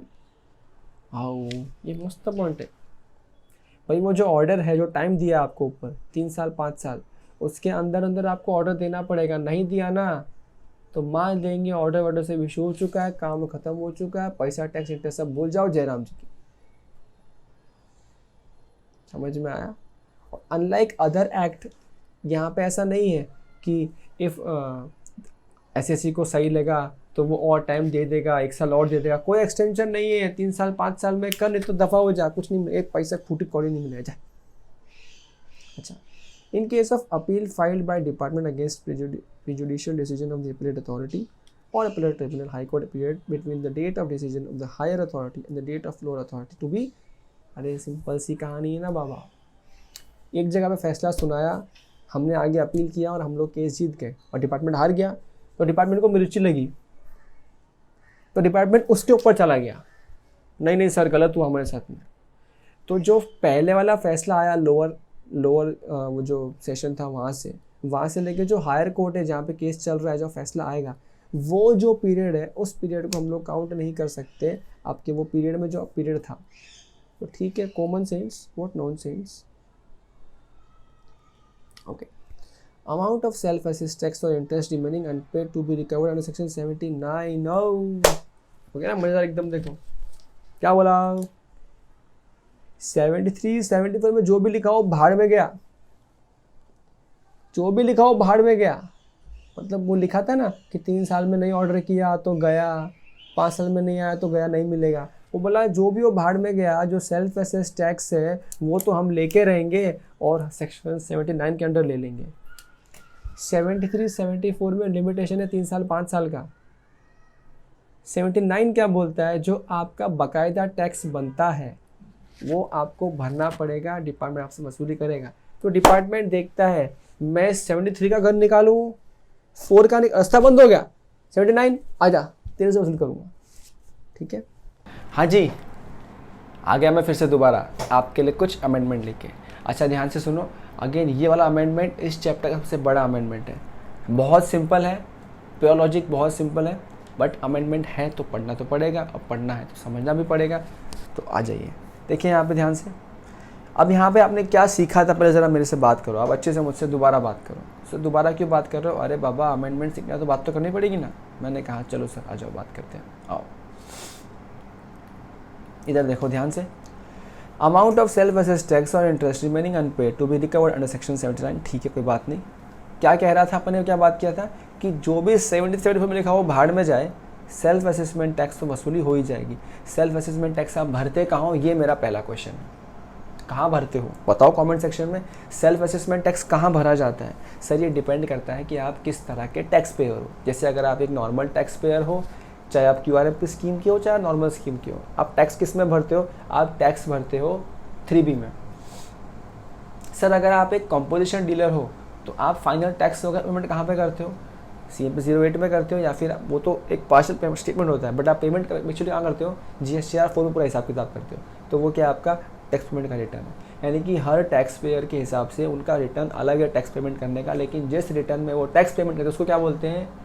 Self assessment tax वाला रिटर्न बोलते हैं। तो वही रिटर्न को हम क्या बोलते हैं? उस रिटर्न को हम लोग क्या कहते हैं? सेक्शन 39 का रिटर्न कहते हैं। क्या है ये एग्जाम्पल? हमारे एग्जाम्पल में क्या बन गया यहाँ पे? 3B, GSTR 3B। ना गंदा लिखा है मैंने, तुम बताओ तो सही क्या एग्जाम्पल? GSTR 3B। समझियो पक्का? ठीक है, तो ध्यान रहे इसका मतलब है क्या बात कर रहे हैं आप। फिलहाल मैं बार बार सारी लाइन रिपीट नहीं करूँगा। अपन बात करते हैं नॉर्मल टैक्स पेयर के हिसाब से। नॉर्मल टैक्स पेयर का टैक्स पेमेंट का रिटर्न कौन सा है? It is GSTR 3B। तो GSTR 3B के अंदर जो आपने खुद सेल्फ असेसमेंट टैक्स कैलकुलेट किया, उसमें आप खुद डालते हो मेरा सेल्स इतना, मेरा ITC इतना, सब खुद डालते हो। तो आपने खुद कैलकुलेशन के हिसाब से जो टैक्स निकाला है वो तो आपको देना पड़ेगा, और डिपार्टमेंट उसको आपसे वसूली कभी भी कर सकता है। बाकी सब जगह जो भी लिखा है भाड़ में जाए। हम आपने खुद, मैं बता रहा हूँ जो टैक्स, वो तो आपको देना पड़ेगा ना गवर्नमेंट को। ये वाली बात यहाँ पे होती है। ठीक है, अब देखो यहाँ पे अमेंडमेंट सूचे। ये अमेंडमेंट बहुत भारी अमेंडमेंट आया। ये क्यों आया अगर ये भी जानना है तो मैं लास्ट में बताता हूँ आराम से, और जिसको नहीं जानना वो पार्ट स्किप कर लियो। ठीक है, ध्यान से देखो। Self assessed tax to include, किधर गया मेरा पेन? ये रहा, चलो ये ले लेते हैं।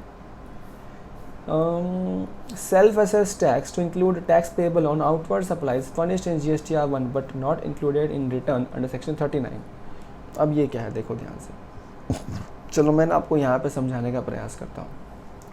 देखो आपका एक रिटर्न तो होता है जो होता है आपका सेल्स का रिटर्न, ठीक है। जैसे अपन नॉर्मल वाले की बात करें तो क्या होगा, उसका नॉर्मल रिटर्न कौन सा होता है? GSTR 1। एक होता है आपका टैक्स पेमेंट का रिटर्न, और वो कौन सा है अपने एग्जाम्पल के हिसाब से? GSTR 3B, राइट है। तो यहाँ पे आप क्या करते हो? यहाँ पे सिर्फ आप अपने सेल्स के बिल अपलोड करते हो GSTR 1 में, और यहाँ पे आप टैक्स को पे कर देते हो। तो पहले डिपार्टमेंट ने क्या बोला था कि जो सेल्फ असेस्ड टैक्स है, यानी कौन सा, as per return under section 39 which is this. तो सेक्शन 39 के हिसाब से जो सेल्फ असेस्ड टैक्स है वो सरकार आपसे वसूली करेगी, किसी भी तरह वसूल करेगी। वो सेक्शन में जो लिखा है, जो रिस्ट्रिक्टेड सेक्शंस थे जिसमें लिमिटेशन थी, उनको छोड़ दो, वो भाड़ में जाए, हम वसूली कभी भी करेंगे। बट अब अगर मैं आपके आगे और बात करूं, ये जो सेल्स रिटर्न है ना, सेल्स रिटर्न, ये सेल्स का रिटर्न, सर ये रिटर्न अंडर कौन से सेक्शन होते हैं? This is under section 37। तो अब डिपार्टमेंट ने क्या बोल दिया कि जो आपने GSTR 1 में भरा है ना, हम वो भी आपसे वसूल करेंगे। सर ये दो वसूल करेंगे क्या? नहीं सर। एग्जाम्पल दूँ क्या? आपने कहा दो, मैंने कहा लो सुनो, एग्जाम्पल लो। आपने जो GSTR 1 भरा, सेल्स का रिटर्न भरा, उसमें आपने सेल्स दिखा दी, सपोज करो 10 लाख। एग्जाम्पल के लिए 10% का GST था ओवरऑल ऐसी, तो समझो इस पे GST कितना आता है, 10% कितना आ गया, 1 लाख रुपए, राइट है। ये सपोज करो ये बात चल रही है अप्रैल महीने की। अब क्या होगा, इसी अप्रैल महीने का आप 3B भरोगे, सपोज मंथली रिटर्न भरते हैं हम लोग। जब आप 3B भरोगे, ये आपने GSTR 3B भरा, 3B में आप क्या करते हो, इसमें आप सेल ITC दोनों डालते हो, तो आपका सेल्स पे टैक्स कितना आया जो आपने भरा है GSTR 1 में, विच इज़ 1 लाख। उसमें से आप कुछ तो ITC लेस करोगे, सपोज आपका ITC है कितना, 80,000, तो टैक्स पेमेंट कितना आया, 20,000।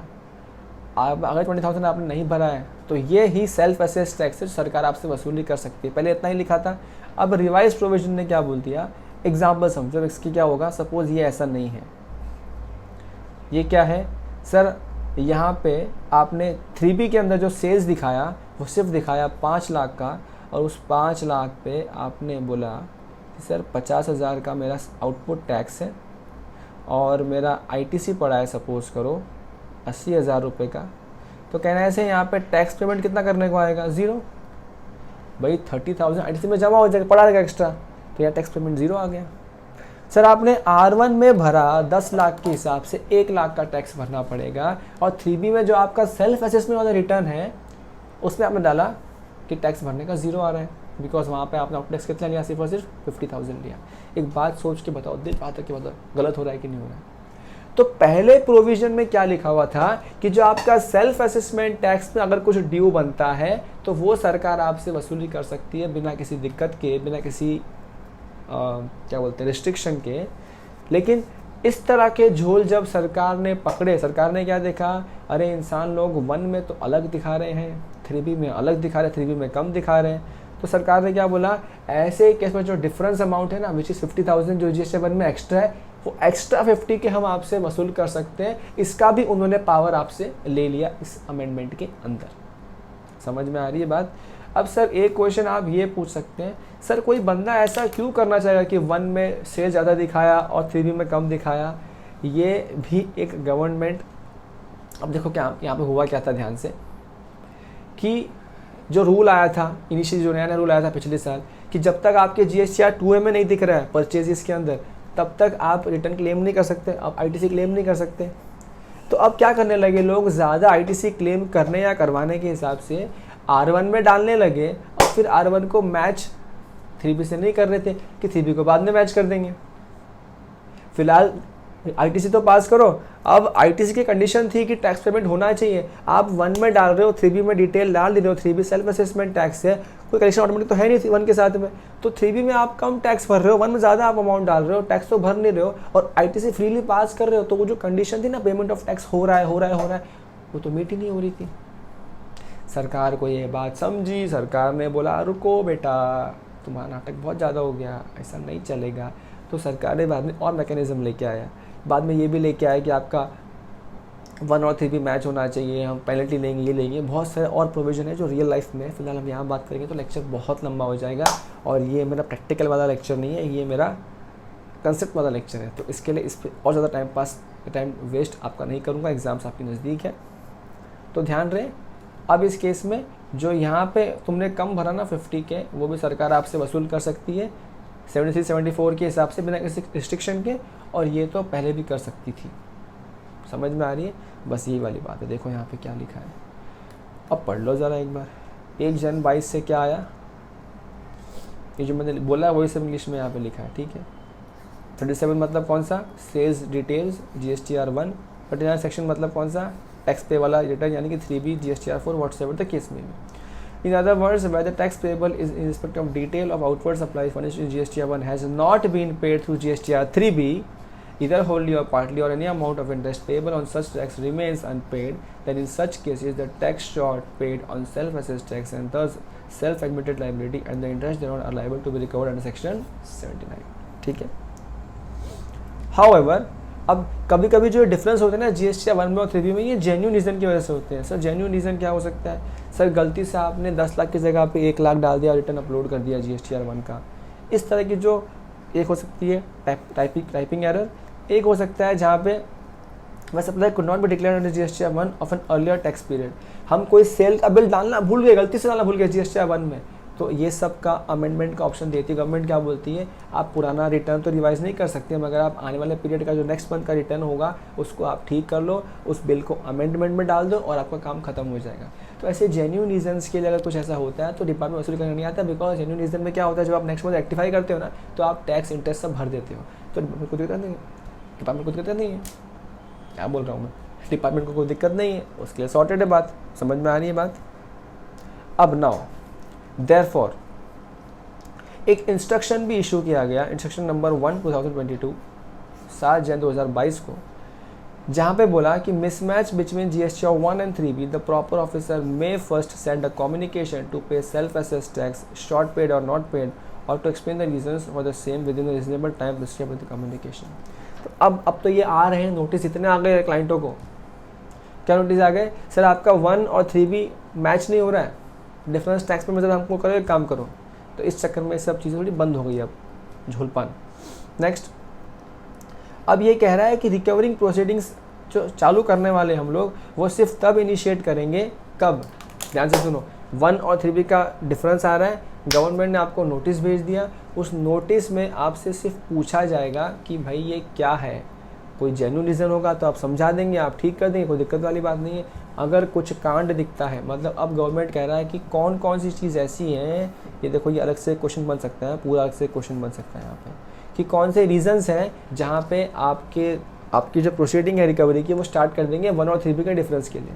तो पहला, या तो आपने जो प्रोफेसर ने आपने जो कम्युनिकेशन भेजा था आपने उसका रिप्लाई नहीं किया तो आप शुरू कर देंगे रिकवरी प्रोसीडिंग, या फिर आपने फेल हो गए, हो सकता है कि आपने एक्सेप्ट कर लिया हो, आपको पता हो आपने गलती से मिस्टेक किया है, लेकिन आप पेमेंट नहीं कर रहे हो तो भी आप रिकवरी शुरू कर सकते हैं।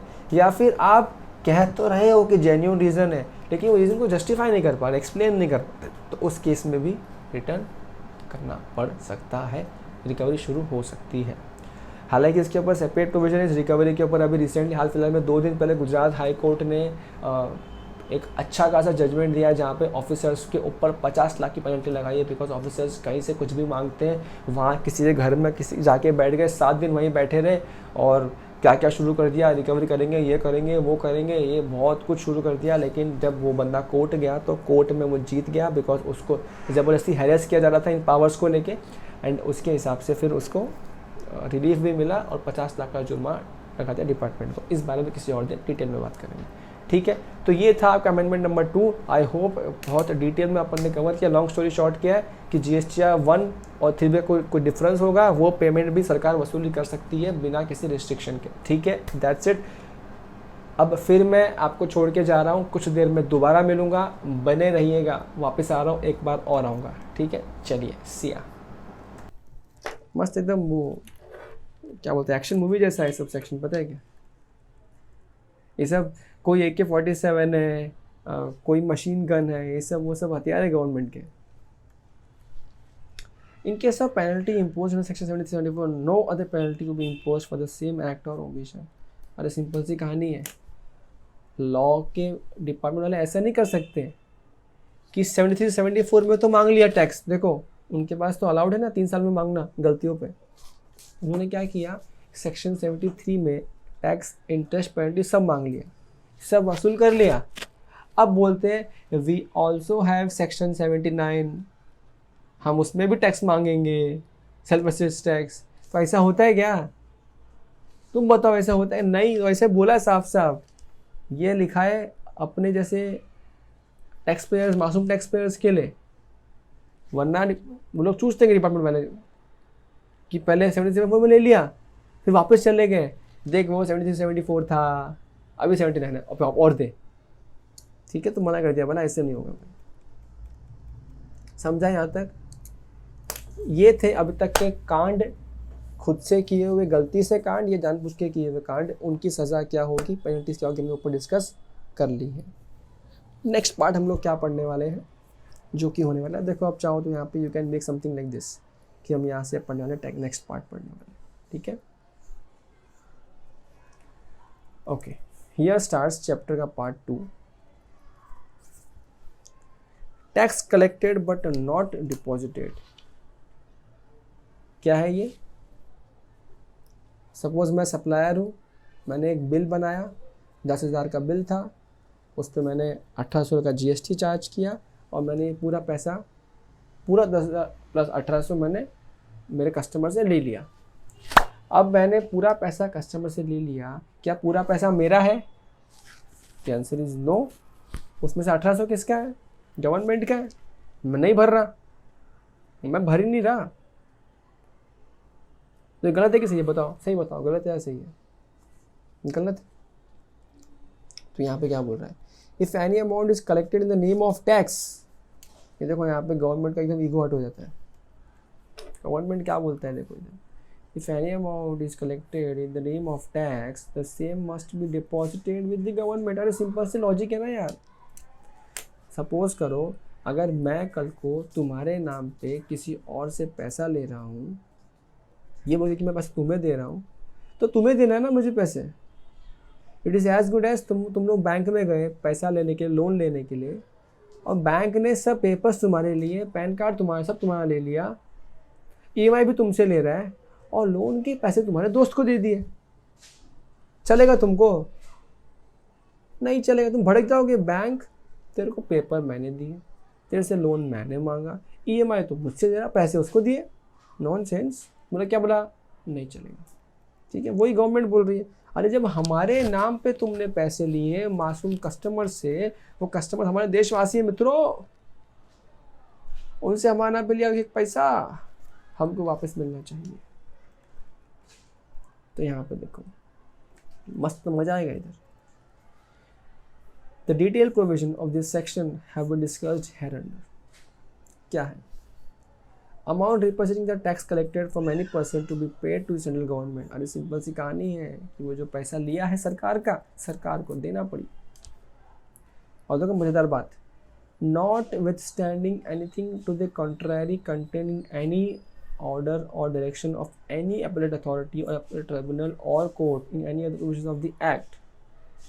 भाड़ में जाए, इस पूरे के पूरे चैप्टर में किसी ऑर्डर ने कुछ कहा हो, किसी अथॉरिटी ने कुछ कहा हो, किसी कोर्ट ने भी कुछ कहा हो, सब भाड़ में जाए। कोई कुछ भी कहे, भाड़ में जाए। हमारे पास पावर है, जो तूने हमारे नाम पे टैक्स लिया ना, वो टैक्स हम लेंगे तुझसे। मतलब कितना रिजिड पॉइंट है ना। सपोज केस हाई कोर्ट तक चला गया, हाई कोर्ट ने बोला नहीं कोई ज़रूरत नहीं है, मत ले इससे, तो ये सेक्शन में क्या लिखा है? भाड़ में जाए कोर्ट क्या बोलता है? जो हमारे नाम पे टैक्स लिया है ना, वो तो हमको देना पड़ेगा। और सुप्रीम कोर्ट से बोलता नहीं नहीं मत ले। कोर्ट हमको पावर दिया, रजिस्ट्रेशन ने पावर दिया, और ने क्या बोला है? हम तो लेंगे। उसको बोलो हमारे नाम पे टैक्स क्यों लिया किसी से, हम तो लेके रहेंगे उससे। सोचो, मस्त है ना एकदम। Every person who has collected from any other person any amount as representing the tax under this act and is not paid to the government shall forthwith pay the said amount to government irrespective of whether the supplies in respect of which such amount was collected are taxable or not। देखो ये मज़ेदार बात बोलती है और भी लोगों ने। सपोज करो मैं एक ऐसा पर्सन हूँ जो मैं रजिस्टर्ड ही नहीं हूँ। देखो इस सेक्शन में सबको उठा के पटक दिया इसके अंदर। मैं रजिस्टर्ड ही नहीं हूँ। मैंने क्या किया, मैंने बिल बनाया और मैंने उस पर कर दिया ऐड GST और मैंने पूरा पैसा ले लिया। अब मैं जब रजिस्टर्ड ही नहीं हूँ तो मैं वो जीएसटी लेके रिटर्न में टैक्स भरूंगा कैसे? पैसा मैंने क्यों चार्ज किया बिल में एक्स्ट्रा? मेरे पेट में खाने के लिए। जैसे ये बात मालूम पड़ेगी ऑफिसर्स को, तूने किसी और से पहले हमारे नाम पे लिया है, चल हमको वापस दे हमारा पैसा। अब ये बोलेगा सर मेरा टर्नओवर तो 20 लाख हुआ ही नहीं है, रजिस्टर तो मैंने किया ही नहीं है, मैं कैसे भरूँ आपको टैक्स? बोला तेल लेने गया ये सब, तू रजिस्टर्ड है या नहीं है? फिर मैं बोला कि सर मैं तो गेहूँ बेच रहा हूँ सर, एग्रीकल्चर सामान है, ये तो जीएसटी से एग्जेम्प्ट है। क्या बोला डिपार्टमेंट ने? भाड़ में गया, क्या है क्या नहीं। तू हमारे नाम पे, गवर्नमेंट के नाम पे पैसा लिया क्यों किसी से? हमको दे। सर मैं तो खर्चा कर दिया। अरे भाड़ में गया, हमको दे हमारे पैसे। तू लिया कैसे हमारे नाम पे पैसा? समझ रहे क्या पूरा सरकार की भावना? समझ रहे हो क्या? ओके अच्छा यहाँ देखो ध्यान से, इधर है ना 2 बातें हैं। सबसे पहला, ये यहाँ कहीं लिखा नहीं है बट ये मैंने पढ़ा हुआ इसलिए बता रहा हूँ। Time limit to issue notice, यहाँ पे कोई टाइम लिमिट नहीं है, ठीक है? यहाँ कोई टाइम लिमिट नहीं है। इन शॉर्ट, सपोज करो कि सपोज तुम ये बॉटल बेचते हो। अब ये बॉटल 100 रुपये की है, तुमने क्या किया? तुमने इस पर 5% जीएसटी चार्ज कर दिया। कितना होगा? 5 रुपया। 105 का तुमने बिल बनाया, किसी को दे दिया।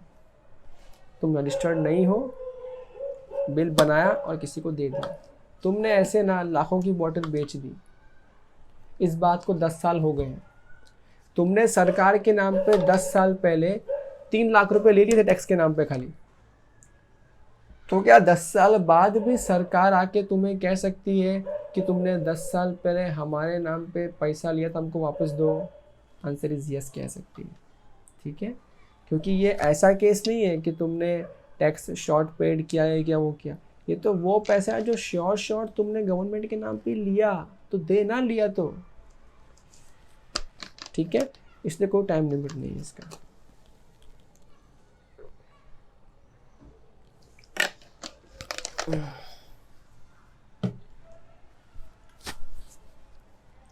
और पता है इसका रीज़न भी है टाइम लिमिट ना देने का। ऊपर वाले केसेस में बंदे वो थे जो रजिस्टर्ड थे, जो डीलिंग कर रहे थे, जो रिटर्न्स भर रहे थे, बट कम टैक्स भर रहे थे, कम चीज़ें कर रहे थे। तो डिपार्टमेंट के पास कुछ तो पेपर था वर्किंग करके ढूंढने के लिए गलतियाँ क्या है, फ्रॉड क्या है। यहाँ के पास कुछ है ही नहीं बेचारों के पास, तो कैसे बेचारे करेंगे? तो क्या बोला, आराम से सरकार, जब जागो तब सवेरा। कौन सी बात कर रहा हूँ? ये नोटिस है। हाँ, क्या मैंने SCN बोला? नहीं, दिस इज सादा वाला नोटिस। पूरे चैप्टर में जहाँ पे जब तक मैं SCN ना बोलूँ, SCN एज्यूम मत करना, ठीक है? ओके, अब आया SCN, ठीक है? पहले जाएगा सादा नोटिस जो कभी भी जा सकता है। फिर where any amount is required to be paid to the government under subsection so and so and which has not been so paid, the proper officer may serve on the person liable to pay such amount a notice requiring it to a show cause as to why the said amount is specified in the notice should not be paid by him, ठीक है? Notice कभी भी issue कर सकता है and अगर उसको लगेगा तो वो SCN भी इशू कर सकता है। तो ये डिटरमाइन कि कितना अमाउंट ड्यू बनता है, उसको भेज देंगे हिसाब किताब करके। Interest payable on the amount, सीधी सी बात है, अगर कुछ साल बीत गए हैं तो साथ में सरकार ब्याज भी लेगी और फिर आपको ब्याज के साथ पैसा देना पड़ेगा। बौखने का मौका आपको देना ही पड़ेगा, जैसे ही SCN इशू होगा वैसे। Time limit for issuance of order, the proper officer shall issue an order within 1 year from the date of issue of notice. एक काम करो, इस सेक्शन के दिन आप इसको एक ही कर दो, let us make it notice नहीं, इसको SCN ही कर दो, ठीक है? इस सेक्शन के लिए keep it SCN only and not notice. सादा नोटिस नहीं, SCN ही, और SCN हम कभी भी भेज सकते हैं, कोई दिक्कत वाली बात नहीं है, ठीक है? ओके, चाहो तो मैं इसको आई कैन राइट इट नीचे भी, नहीं बट यहाँ से कॉपी नहीं होगा ये, लेट मी ट्राई।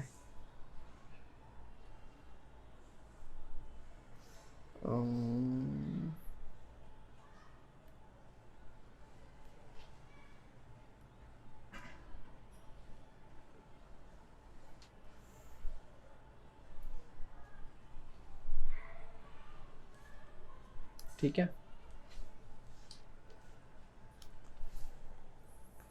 तो ध्यान रहे नोटिस कभी भी भेज सकते हैं। अच्छा फिर आते हैं ध्यान से, यहाँ पे आ जाते हैं वापस से। टाइम लिमिट क्या है ऑफ ऑर्डर इशू, देखो ध्यान देना, SCN कभी भी भेज सकते हैं, लेकिन SCN भेजने के 1 साल के अंदर अंदर ऑर्डर इशू करना पड़ेगा। अगर ऑर्डर इशू नहीं किया 1 साल में तो फिर भूल जाओ भाई, ठीक है। और अगर किसी कोर्ट वर्ड में केस चला गया तो फिर वो पीरियड काउंट नहीं करेंगे। Order must be again as usual speaking order giving all the details. Adjustment of amount payable under section 73(1), कोई अगर अमाउंट ऐसा है सरकार से ड्यू बनता है या तो कोई पैसा है जो सरकार से आपको लेना बनता है, वो पैसा सरकार काट लेगी अपने आप ही वहाँ से, तो ठीक है बाय डिफॉल्ट कॉमन सेंस। देखो नेक्स्ट बड़ा मज़ेदार पॉइंट है, और ये बहुत छोटा पॉइंट है मगर जब काम करते हैं तो दिक्कत आती है और फंस जाते हैं। क्या है? Tax wrongfully collected and paid to central government और स्टेट गवर्नमेंट। अब देखो ये क्या है, यहाँ 2 बातें हो सकती हैं, या तो आपको पेमेंट करना था CGST, SGST या UTGST, यानी कि मैं बोलूँगा शॉर्ट में CSCIU,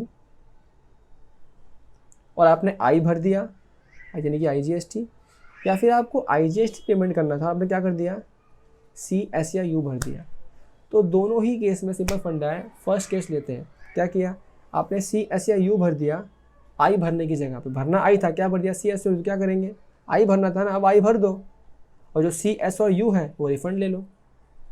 सपोज करो सर ये गलतियां होती कैसी हैं, फॉर एग्जांपल जैसे सपोज हम मुंबई में रहते हैं, मुंबई में एक एरिया है शिप्स करके, अब वो जो एरिया है वो SEZ है। जब हम मुंबई से ही मुंबई के अंदर SEZ में माल बेच रहे हैं, हमें क्या लगाना चाहिए IGST लगाना चाहिए बिल के अंदर, बिकॉज SEZ एक अलग एरिया काउंट किया जाता है जिसको हम एक्सपोर्ट मानते हैं। लेकिन मेरे को इतना नॉलेज नहीं था बीइंग अ सप्लायर, तो मैंने क्या किया, मैंने गलती से सोचा कि सेम स्टेट का है, तो मैंने S और C लगा के S और C भर दिया सरकार को। मैंने बिल बना दिया S और C का और भर दिया सरकार को, और मेरे को 6 महीने बाद मालूम पड़ रहा है शिट यार, मतलब वो जो बंदा है उसने क्या किया, उस लेक्चर देखा निखिल सर का, तो उसको 6 मंथ्स बाद क्या मालूम पड़ा, शिट मैन वो जो C और S भर दिया ना, वो C और S नहीं, वो तो I भरना चाहिए था। तो अब मैं क्या करूँगा, अब मुझे I भरना पड़ेगा। अब जब मैं I भरूँगा तो क्या सरकार बोल सकती है कि तूने 6 महीना लेट I भरा है तो एक काम कर इसका ब्याज दे? नहीं, क्योंकि मैंने टैक्स की चोरी थोड़ी की है, टैक्स तो मैंने भरा ही था ना, गलती से कुछ और भर दिया। तो इस केस में आपको I भरने का मौका मिलेगा बिना किसी इंटरेस्ट पेनल्टी के, और जो C और S भर दिया वो आप रिफंड ले लो, कोई दिक्कत वाली बात नहीं है। सेम वाइस वर्सा किसके लिए है, उल्टे केस के लिए, जहाँ पे हमने IGST भर दिया, हमें भरना क्या था C, S और U, सेम कहानी वहाँ पे भी है, ठीक है। अच्छा नेक्स्ट है रिकवरी प्रोसीडिंग्स, ये मस्त है एकदम एकदम चौकस। इधर देखो, जैसे ही आपके पास ऑर्डर आता है, जो हमने ऊपर सीखा था ना ऑर्डर, कौन से ऑर्डर, 73 के ऑर्डर, 74 के ऑर्डर, या जो अब सरकार का आपने पैसा ले लिया वापस दिया नहीं वो ऑर्डर, किसी भी केस में जो ऑर्डर आपको मिल जाता है वहाँ से within period of 3 months from the date of service of such order आपको पेमेंट करना होगा। 3 महीने का टाइम मिलता है पेमेंट करने के लिए। सर नहीं किया तो, अगर फेल हो गए तो रिकवरी प्रोसीडिंग स्टार्ट कर ली जाएगी उसी इंसान के अगेंस्ट। सर रिकवरी प्रोसीडिंग क्या है? अब बातें लेटरों में और चिट्ठियों में और बातों से नहीं होगी, अब बातें एक्शन से होगी। अब डिपार्टमेंट एक्शन लेगा, वसूली करेगा। The proper officer, how ever जब उसको लगता है ऐसा, ध्यान देखना, जब ऑफिसर को लगता है कि नहीं ये चोर है, ये विजय माल्या है, ये भाग जाएगा देश को छोड़ के, 3 महीना दिया ना इसको तो 3 महीने में देश छोड़ के भाग जाएगा ये, तो वहाँ पे ऑफिसर कम पीरियड भी दे सकता है। एग्जाम्पल, ऑफिसर बोल सकता है नहीं ऑर्डर तेरे को दे दिया मैंने, with in a month payment कर, तो विद इन मंथ पेमेंट करना पड़ेगा, लेकिन 3 महीने से ऊपर देने का टाइम ऑफिसर के पास नहीं है। ऑफिसर कैन नॉट से पे मी इन 4 months ना, 3 मंथ्स के अंदर मैक्सिमम पेमेंट करना पड़ेगा, ठीक है इतना। ओके, रिकवरी ऑफ टैक्स, ये और मज़ेदार पॉइंट है। Recovery proceeding shall be initiated, वो तो ठीक है, और recovery of tax can also be made from distinct persons. याद है डिस्टिंक्ट पर्सन क्या था भाई? मेरे ही पैन के डिफरेंट दूसरे रजिस्ट्रेशन। समझो मैंने महाराष्ट्र नंबर पे कांड किया हुआ है, जो मेरा महाराष्ट्र ऑफिस में क्या कि मैंने वहाँ पर कांड करके रखा है। मेरे को नोटिस आया महाराष्ट्र के डिपार्टमेंट से कि भाई तूने कांड कर रखा है, तेरा 25 लाख का टैक्स बनता है। मैं तो भर नहीं रहा, मेरे पास है नहीं, 3 महीना बीत गया। तो डिपार्टमेंट जो मेरे बाकी ब्रांचेस है ना रजिस्ट्रेशन के, मेरा गुजरात में एक ऑफिस है, राजस्थान में एक ऑफिस है, उन सब से भी वसूली कर सकता है टैक्स का। इसका मतलब ये हो सकता है गुजरात का जो मेरा ब्रांच है ना, वो कभी टैक्स भरता नहीं, वो सिर्फ एक्सपोर्ट करता है, वो तो सिर्फ रिफंड मांगता होगा टैक्स का। तो डिपार्टमेंट क्या करेगा, जो वहाँ पे टैक्स का उसको रिफंड बनता है उसको रिफंड नहीं देगा, और वो पैसा हमें लाइब्रेरी से एडजस्ट कर देगा हर बार। मतलब ये सब पावर गवर्नमेंट के पास है, ताकि हम इंडियंस कुछ कांड ना कर सके।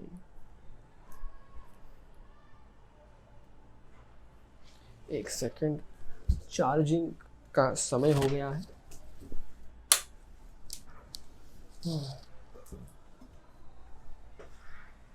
Okay, modes of recovery of tax section 79(1). अब देखो 3 महीना बीत गया है, तुम तो दे नहीं रहे, अब देखो वसूली कैसे होता है। ये देखो क्या लिखा मैंने इधर, एकदम भारी सेक्शन, भारी एकदम भारी, सीधा अटैक अब तुम्हारे ऊपर गए तुम। अब कैसे, देखो ये क्या लिखा है, 1 और मोर ऑफ द फॉलोइंग। सारे के सारे एक साथ भी कर सकता है वो, ये इधर और का ऑप्शन नहीं है, सब भी कर सकता है, एक भी कर सकता है, 2 भी कर सकता है। देखो क्या करेगा। पहला, recovery by reduction from money owed. हो सकता है मैंने कोई एक्सपोर्ट ऑर्डर का रिफंड एप्लीकेशन करके रखा हो कुछ लाखों रुपए का, तो जैसे ही मेरे खिलाफ कुछ खबर मिलेगी, जो ऑर्डर पास होगा, 3 महीना बीत गया नहीं दिया, तो ऑफिसर जो मेरा रिफंड बनता था उसमें से पैसा काट लेगा। अगर वहाँ से मेरा काम नहीं बना, कम पड़ गया पैसा ऑफिसर को, और भी recovery by sale of goods under control of proper officer. देखो जैसे ही सब कांड हुआ, ऑफिसर मेरे ऑफिस में आ गया होगा, मेरे सब गुड्स गोडाउन सब सीज कर लिया होगा, सब सील कर लिया होगा। 3 महीना हो गया, मैं पेमेंट नहीं किया पेमेंट, तो क्या करेगा ऑफिसर, नीलाम कर देगा, वो गुड्स को बेच देगा, और वहाँ से जो पैसा आएगा वहाँ से रिकवरी कर लेगा। देखो मजा आएगा एकदम, तुमको पूरा दिखाई बना देगा सरकार। देखना नेक्स्ट क्या है, गार्निशिंग प्रोसीडिंग, तो वो और भी गंदा। रिकवरी फ्रॉम थर्ड पर्सन, पता है क्या है, जैसे सपोज मैं चोर निकला, मैं टैक्स नहीं भर रहा गवर्नमेंट को, ऑर्डर आएगा, 3 महीना बीत गया। अब जो मेरा बैलेंस शीट है उसमें आई हैव सम डेटर्स जिससे मुझे लेना बाकी है पैसा। अब क्या करेंगे officers will take my books of accounts with them, of course they will see, हाँ ये 10 डेटर्स से इतना पैसा लेना बाकी है इसका। तो डिपार्टमेंट के पास पावर है अंडर सेक्शन 79 कि वो मेरे सब डेटर्स को एक लेटर भेज देंगे कि इस बंदे का जो भी पैसा बनता है, ये पैसा तुम उसको नहीं दोगे, ये पैसा सीधा हमको दोगे। हम कौन है, हम हैं GST ऑफिसर्स, सीधा पैसा गवर्नमेंट को दोगे। क्या अब वो बंदा ऑब्जेक्शन ले सकता है, नहीं मैं तो इसी को दूंगा? नहीं ले सकता, बाबा कानून ने बोला है तेरे को भरना पड़ेगा। अच्छा सर, उसके बाद भी अगर वो डेटर ने पैसा डिपार्टमेंट को ना दे के आपको दिया, तो अगर डिपार्टमेंट को मालूम पड़ा कि उनके चिट्ठी भेजने के बाद भी तुमने पैसा उनको ना दे के पैसा सीधा मुझे दे दिया, तो अब सरकार मुझसे पैसा वसूल नहीं करेगी उस रिस्पेक्ट में जितना। वो जो डेटर जिसने मुझे दे दिया जितना पैसा ना, गवर्नमेंट बोलेगी अब तू भर वो पैसा, हमको भर, उसको दे दिया ना, ठीक है अब हमको भी दे, ऐसा लिखा है कानून में। फॉर एग्जाम्पल पूरे पैसा नहीं मांगेगा उससे। एग्जाम्पल एक डेटर है जिसको 5 लाख देना था मुझे, डिपार्टमेंट ने जो मुझसे 50 लाख का डिमांड रेज किया हुआ था, तो ऑफिसर ने क्या कहा था उसको, ऑफिसर ने कि भाई तू उसको 5 लाख नहीं देगा, ठीक है। अब उसने मुझे 3 लाख दे दिए, गलती से कैसे भी दे दिए, तो वो 3 लाख को लेके अब डिपार्टमेंट डेटर के पास उसकी कदम पकड़ेगा, 3 लाख तू ही देगा अब तो हमको। ठीक है। अच्छा, और क्या हो सकता है, जो मेरे बैंक के अकाउंट्स हैं डिपार्टमेंट उनको भी चिट्ठी भेज सकता है, इसका जो अकाउंट है ना बैंक का, सब फ्रीज कर दो। सर उसके अकाउंट में तो बहुत पैसा पड़ा है, सब फ्रीज कर दो, आज के बाद एक पैसा उसको देना नहीं, और जब हमारा मन करेगा, हमारा हिसाब किताब चल रहा है टैक्स का, जब मन करेगा हम आपको कह देंगे इतना पैसा हमको दो, पैसा सीधा हमको दे देना। और बैंक को इनकी बात माननी की, बिकॉज सेक्शन में लिख दिया गया है।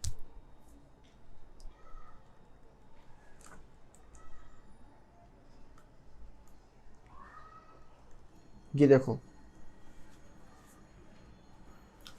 कोई डिस्टर्बेंस आ रहा है क्या वहाँ पे वॉल्यूम का? शायद नहीं ना, ठीक, कुछ आए तो बताना बीच में, ठीक है, क्योंकि बाहर कुछ चल रहा है। ओके देखो, खतरनाक एकदम, मैंने लिखा है बाबर है। In case the person to whom notice is issued thereafter fails to make the payment in person of the government, he shall be deemed to be defaulted in respect of the amount dispatched. जो मैंने बताया ना अभी वो 3 लाख उससे लेंगे, कोई यहाँ पे लिखा है अंग्रेजी में डेटर से। अच्छा, अभी तक इनके तरीके खत्म नहीं हुए, हथकंडे देखो और क्या हथकंडे इनके।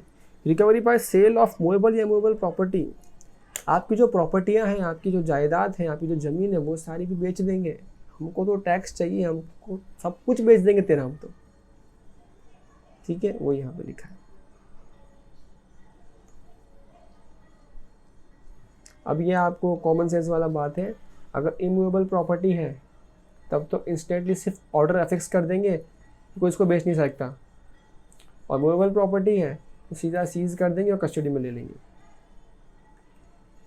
ये जैसे ही प्रॉपर्टी ट्रांसफ़र होगा, इसका स्टैम्प ड्यूटी वगैरह कौन भरेगा?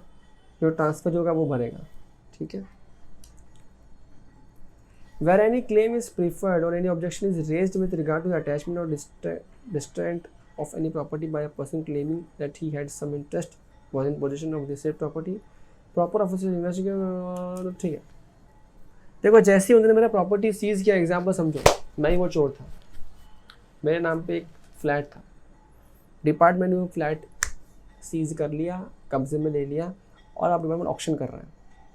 ऑक्शन करने जा रहा था, इतने में my small brother came, my younger brother came into picture and he said to department, sir आप कैसे बेच सकते हो वो प्रॉपर्टी में मेरा भी हिस्सा है, शायद आपने एग्रीमेंट ध्यान से नहीं देखा, ये प्रॉपर्टी लिया था 2 करोड़ रुपए का, जिसमें से 1 करोड़ मैंने दिए थे प्रॉपर्टी खरीदने के लिए, तो सर मैं सिर्फ नाम नहीं लिखा है, मैंने पैसे दिए थे, मेरे पास सबूत है, मेरा भी हिस्सा है उसमें, you can not sell it like that. तो ऐसे केस में डिपार्टमेंट, जो मैंने कहा, जो मेरे भाई ने कहा, जब तक उसको इन्वेस्टिगेट करके चेक नहीं कर लेता कि वो सच बोल रहा है झूठ बोल रहा है, तब तक उसको पोस्टपोन करना होगा, तब तक उसको नहीं बेच सकता, ठीक है। अच्छा, ये जो पैसा डिपार्टमेंट को प्रॉपर्टी बेच के आएगा, वो पैसा डिपार्टमेंट किस ऑर्डर में यूज़ करेगा? सबसे पहले ये जो बेचम बाची का जो एडमिन कॉस्ट हुआ ना, वो यूज़ कर, उसमें से ले लेंगे। उसके बाद जो रिकवर्ड है, next the appropriated against the amount to be recovered, जितना पैसा रिकवरी करना था, जो उनका टैक्स वैक्स था, वो ले लेंगे। उसके बाद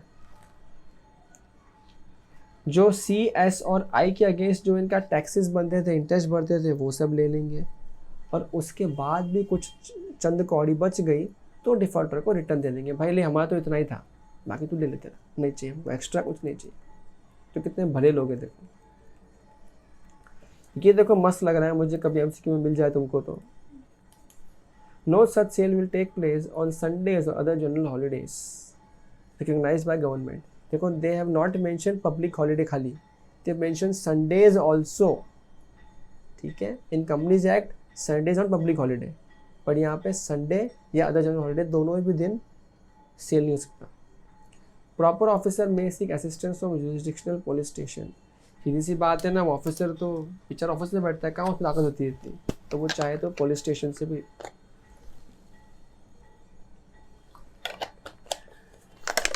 हेल्प ले सकता है, ठीक है इतना। अच्छा, ये आपने इनकम टैक्स में पढ़ रखा है, अगर ऊपर दी हुई बातों से भी पेट नहीं भरा, recovery as arrears of land revenue, ठीक है, जहाँ पे क्या होगा, डिस्ट्रिक्ट का जो कलेक्टर है सीधा वहाँ पे दे दिया जाएगा, डॉक्यूमेंट्स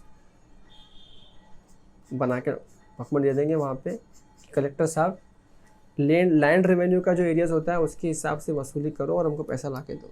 तो फिर ये काम कलेक्टर करेगा, पैसा लाने वाला काम। अच्छा, और क्या, recovery as fine impose by magistrate.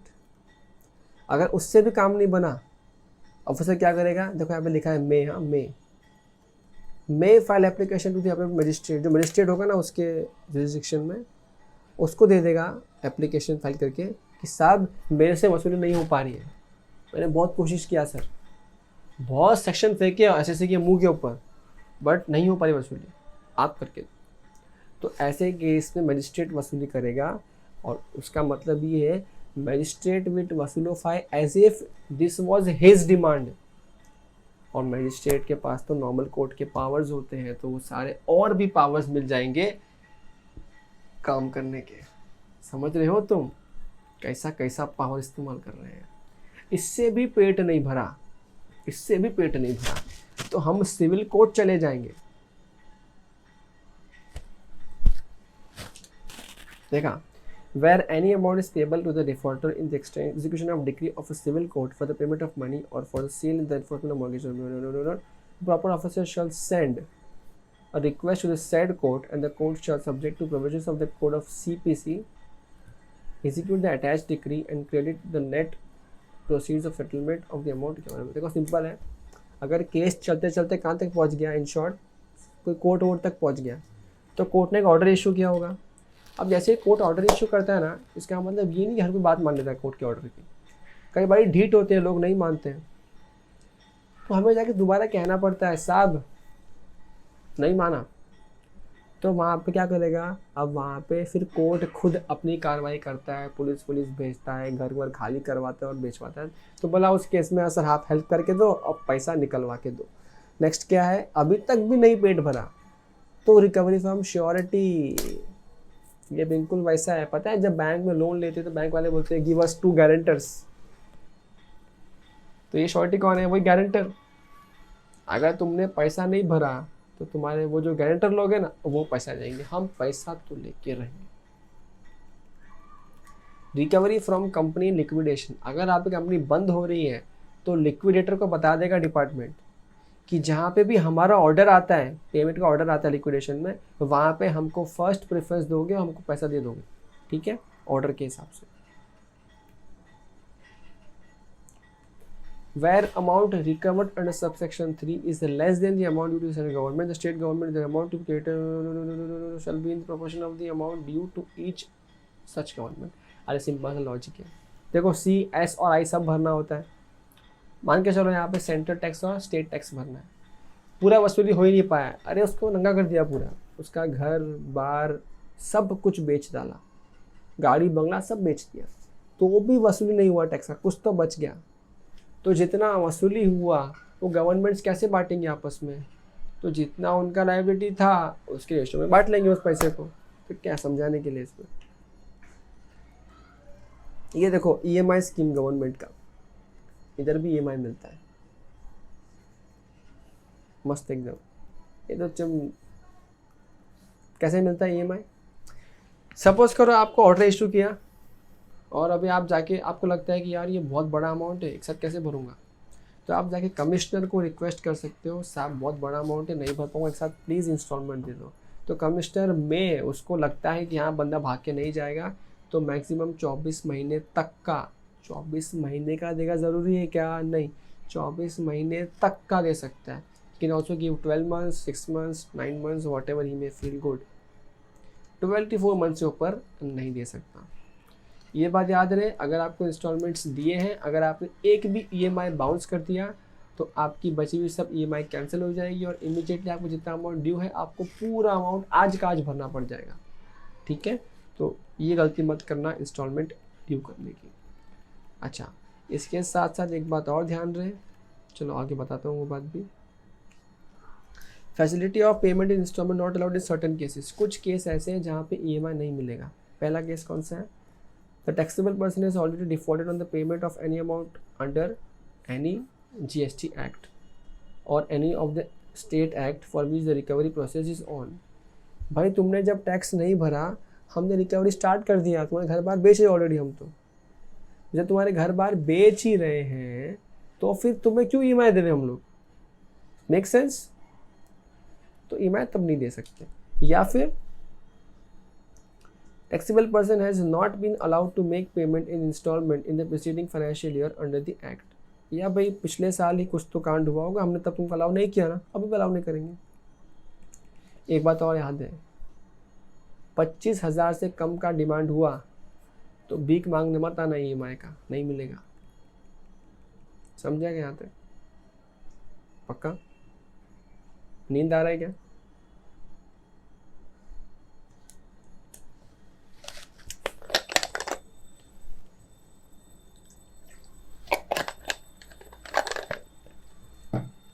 बस कुछ देर की बात और है, फिर सब ठीक हो जाएगा। अभी हम हैं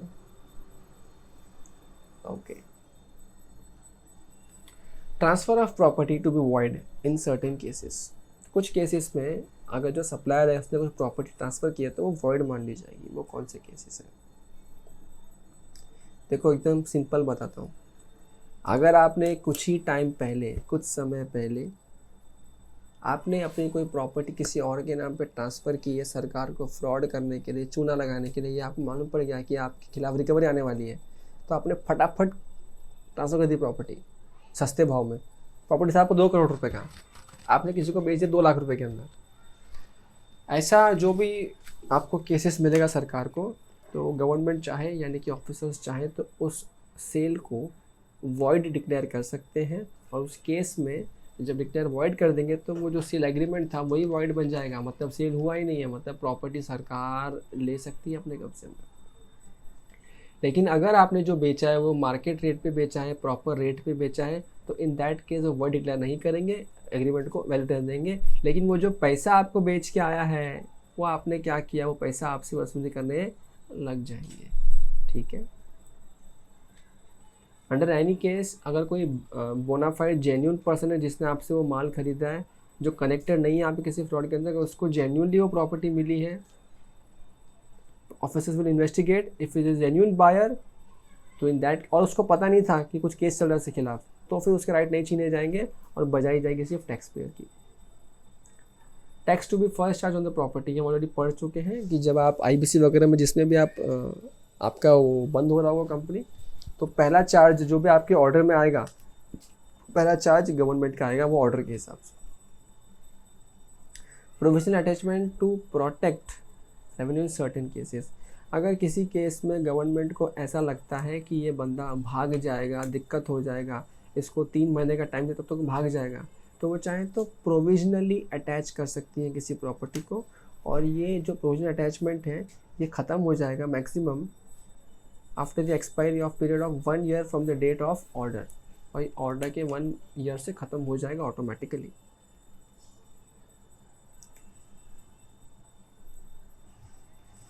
एक बात और ध्यान रहे, जो भी प्रॉपर्टी अटैच किया अगर वो पेरिशेबल नेचर का या अफीम या फिर वो क्या बोलते हैं आरडेक्स वारडेक्स है, बम का कुछ है, कोई फटफट क्या करेंगे, तो वहाँ पे क्या बोला उस केस में, बोला कि amount equivalent to the market price या फिर amount that is or may become payable by the taxable person whichever is lower. भाई या तो मार्केट प्राइस कितना है वो ले लो, या जो टैक्स इंटरेस्ट बनता है वो ले लो, व्हिचएवर इज लोअर वो लेके छूट सकता है वो माल, और वो माल आपको मिल जाएगा। अच्छा ये ध्यान और बात रहे, any person whose property is attach में, प्रॉपर्टी जैसे अटैच हुआ ना may within 7 days of the attachment file an objection to the effect that the property attached was or not liable to attachment। अरे सिंपल सी कहानी है ना भाई, अटैच कर दिया भाई गवर्नमेंट ने आगे, अब मेरे को 7 दिन का टाइम है, 7 दिन में ऑब्जेक्शन रेज नहीं किया ना तो चुप बैठने का ऑर्डर आने तक। वेलकम बैक, एक बार और आ गया हूँ मैं आपको परेशान करने, थर्ड एंड फाइनल अमेंडमेंट इस चैप्टर का लेके। ध्यान से देखिए अमेंडमेंट क्या बात कहता है। ये अमेंडमेंट वापस ऑफिसर्स की पावर को एक्सट्रीमली बढ़ा देता है। देखो यहाँ पे ध्यान से, परेशानी बहुत है इस चक्कर में जीवन में, लेकिन अब क्या ही कर सकते हैं, जो है सो है। देखो पहले का प्रोविजन यहाँ पे क्या कहता था, ये कहता था where during the pendency of any proceedings. क्या था, मतलब प्रोसीडिंग स्टार्ट होने के बाद में कोई चीज़ें चली गई हैं आगे की प्रोसिक्यूशंस के लेवल पे और उसकी पेंडेंसी है, तब ये राइट एक्सरसाइज करने का पावर होता था। कौन सा राइट? कि आप उस प्रॉपर्टी जहाँ पे सरकार को लग रहा है कि कुछ दिक्कतें हो सकती है, बंदा भाग सकता है, बेच सकता है, वहाँ पे उसको प्रोविजनली अटैच कर लिया जाता था। अब यहाँ पे आ गया है मस्त वाला, देखो क्या लिखा है आपने, मस्त वाला अमेंडमेंट। देखो मस्त वाला अमेंडमेंट क्या है, बगा ये रहा आपका मस्त वाला amendment. Commissioner empower to invoke provisional attachment after ये देखो बात, after initiation of any proceeding under chapter 12, chapter 14 और chapter 15। इन चैप्टर्स के तहत अब कोई भी प्रोसीडिंग अगर इनिशिएट भी हुआ है, सिर्फ बोलते ना सिर्फ नारियल फोड़ा है, तो वहाँ पे भी आपका प्रॉपर्टीज़ को अटैच किया जा सकता है। ये पावर मिल गया डिपार्टमेंट को। सर थोड़ा सा और डिटेल में बताओ, देखो यहाँ पे ध्यान से, ये देखो ये था आपका पहले का प्रोविजन जो कि क्या कहता था, earlier the commissioner was empowered to invoke provisional attachment only during the pendency of proceedings under section 62, 63, 64, 67, 73 और 74। इनके तहत जब पेंडेंसी था प्रोसीडिंग का, सिर्फ तभी ही वो अटैचमेंट करते थे प्रोविजनल वाला। अब सर ये सेक्शंस कौन से किसके हैं, हर बार हम डिटेल में क्या बात करें, देखो यहाँ पे सब लिखे हुए हैं, assessment of non filer, summary of assessment in certain cases, ये सब चीज़ें लिखी हुई है, तो आप यहाँ पर रीड कर सकते हो, आपको आता भी होगा। फाइन, तो बात ये नहीं, बात क्या हो रही है, पहले सिर्फ ड्यूरिंग द पेंडेंसी की थी बात। अब इन्होंने क्या किया, अब इन्होंने बोला विद इफेक्ट फ्रॉम 1 जनवरी 2022, यही सेम सेक्शन को इन्होंने कर दिया है substitute by finance act 2021 to provide that where after the initiation of any, initiation ये वर्ड क्या है, बस स्टार्ट ही हुआ है खाली, of any proceeding under chapter 12 which is assessment, chapter 14 which is inspection, search, seizure, arrest, chapter 15 which is demands and recovery. The commissioner is of the opinion, commissioner को अगर लगता है कि उसको इंटरेस्ट प्रोटेक्ट करना है गवर्नमेंट रेवेन्यू का, necessary है, तो वो राइटिंग में ऑर्डर इशू करके प्रोविजन अटैच कर सकता है any property including bank account. भाई साहब ये हो रहा है, बहुत जगह पे हो रहा है, including bank account belonging to the taxable person or any person specified in subsection 1A of section 122। Boss taxable person का तो कर ही सकता है, लेकिन जो सेक्शन 1A में इन्होंने लिख के दिया है जो लिस्ट है, एनी पर्सन जो वहाँ पे है वो भी कर सकता है। सर 1A में कौन था, जरा याद करने की कोशिश करो। 1A में वो थे जो फाइनल बेनिफिशियरी था या जिसके बोलने में सारे कांड हो रखे थे, या जो लग रहा है कि और कौन कौन साथ में कल्पित है, इन सभी के बैंक के अकाउंट तक सीज कर सकते हैं, प्रॉपर्टी तक सीज कर सकते हैं। भैया बड़ा भारी सेक्शन लेके आ गए जीवन में, देखो ध्यान से। अब क्या हुआ अमेंडमेंट से, However, as a result of the aforesaid amendment, property including bank account can now be attached provisionally at any time initiation of an proceedings under chapter ये। Further, now the property of a person specified under section 122(1)(a) can also be provisionally attached apart from the taxable person। बड़े दुख की बात है, बड़े दुख की बात है। अगर आप चेक करो यहाँ पे, बताओ यहाँ पे कहाँ लिखा है कि आप किसी और बंदे की प्रॉपर्टी अटैच कर सकते हो, क्या दिख रहा है आपको लिखा हुआ? एक बार दिखाओ जरा, दिख रहा तो मैं भी देख लूँ, क्या पता हो मैंने ध्यान ना दिया हो पहले। देखो जरा, अपन मिलके देख लेते हैं।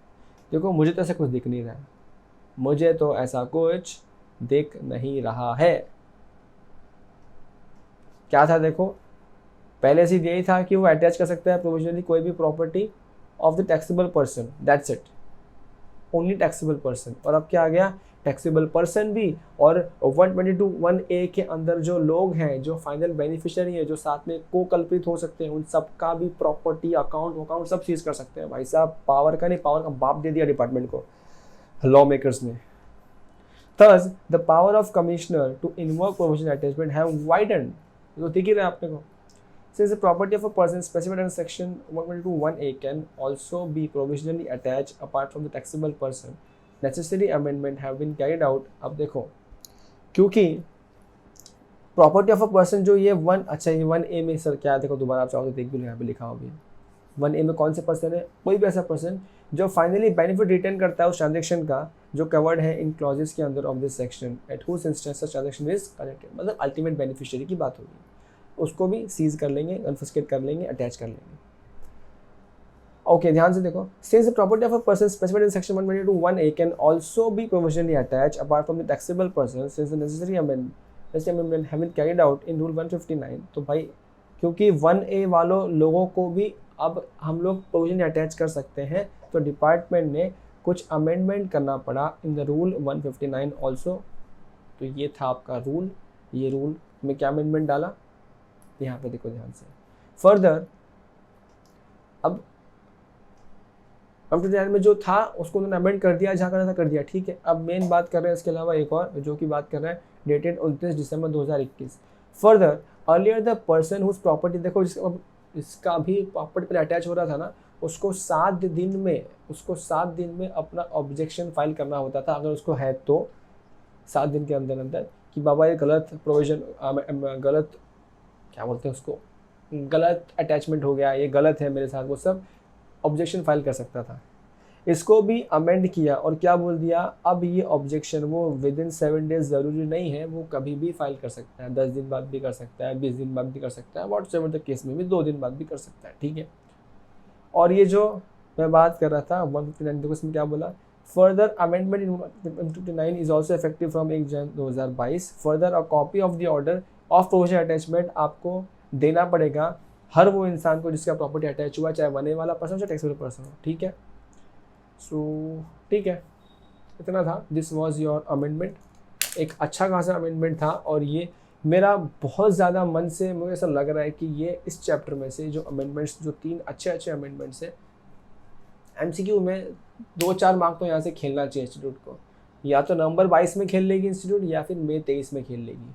ये एक्चुअल वैलिड रहने वाला है आराम से मई 23 तक, कोई दिक्कत वाली बात नहीं है। तो जनाब इन अमेंडमेंट को मत छोड़िएगा, ध्यान दीजिएगा। ये चैप्टर्स बहुत लास्ट के आ जाते हैं, लोग पढ़ते नहीं है, पढ़ते हैं तो अमेंडमेंट नहीं पढ़ते हैं, सोचते हैं खाली वो जो ITC है, प्लेस ऑफ सप्लाई है, उन्हीं सब में काम निकल जाएगा। जनाब इंस्टीट्यूट यहीं से खेलता है आजकल, ठीक है। That's it from my side. इसके बाद जो थोड़ा बहुत पार्ट बचा है वो आप देख लीजिए and we are good to go, done with the chapter, ठीक है। उसके बाद रुको, आप नहीं जाना, मैं जा रहा हूँ, आपको रुकना है, बचा हुआ पार्ट देखना और फिर जाना है, ठीक है। चलिए bye bye. Attachment of debts and shares, ऐसे ही मैं इनको भी अटैच कर सकता हूँ। और मतलब तुम समझ लो कि ऑफिसर के पास जो पावर है ना, तो भारी पावर है, भारी। ये देखो, attachment of property in the custody of courts और पब्लिक ऑफिसर। कई बार क्या होता है, मेरा कोई और केस चल रहा था जहाँ प्रॉपर्टी किसके पास है, फिलहाल कोर्ट के पास प्रॉपर्टी है, तो कोर्ट को भी बोल सकते हैं कि कोर्ट जितना बनता है ना आपका अपना ले लेना, फिर वो प्रॉपर्टी हमको देना, उसको मत देना।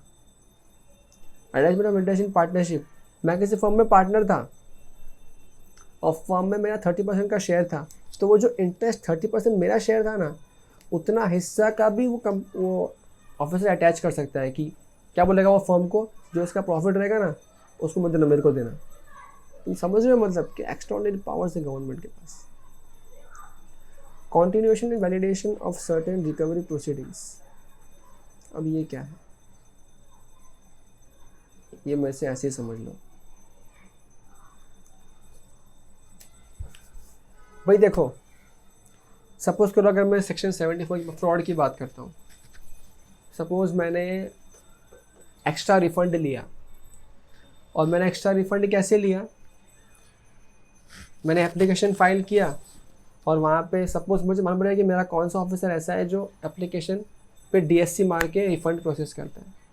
मैंने पता किया वो कौन है अपने अनवांटेड मीन्स से, जैसे ही मालूम पड़ा रिफंड एप्लीकेशन डाला, ऑफिसर के घर पहुंच गया, उसके इधर गन रखा, मेरा रिफंड प्रोसेस कर, नहीं तो तेरा ज़िंदगी का आखिरी दिन आज।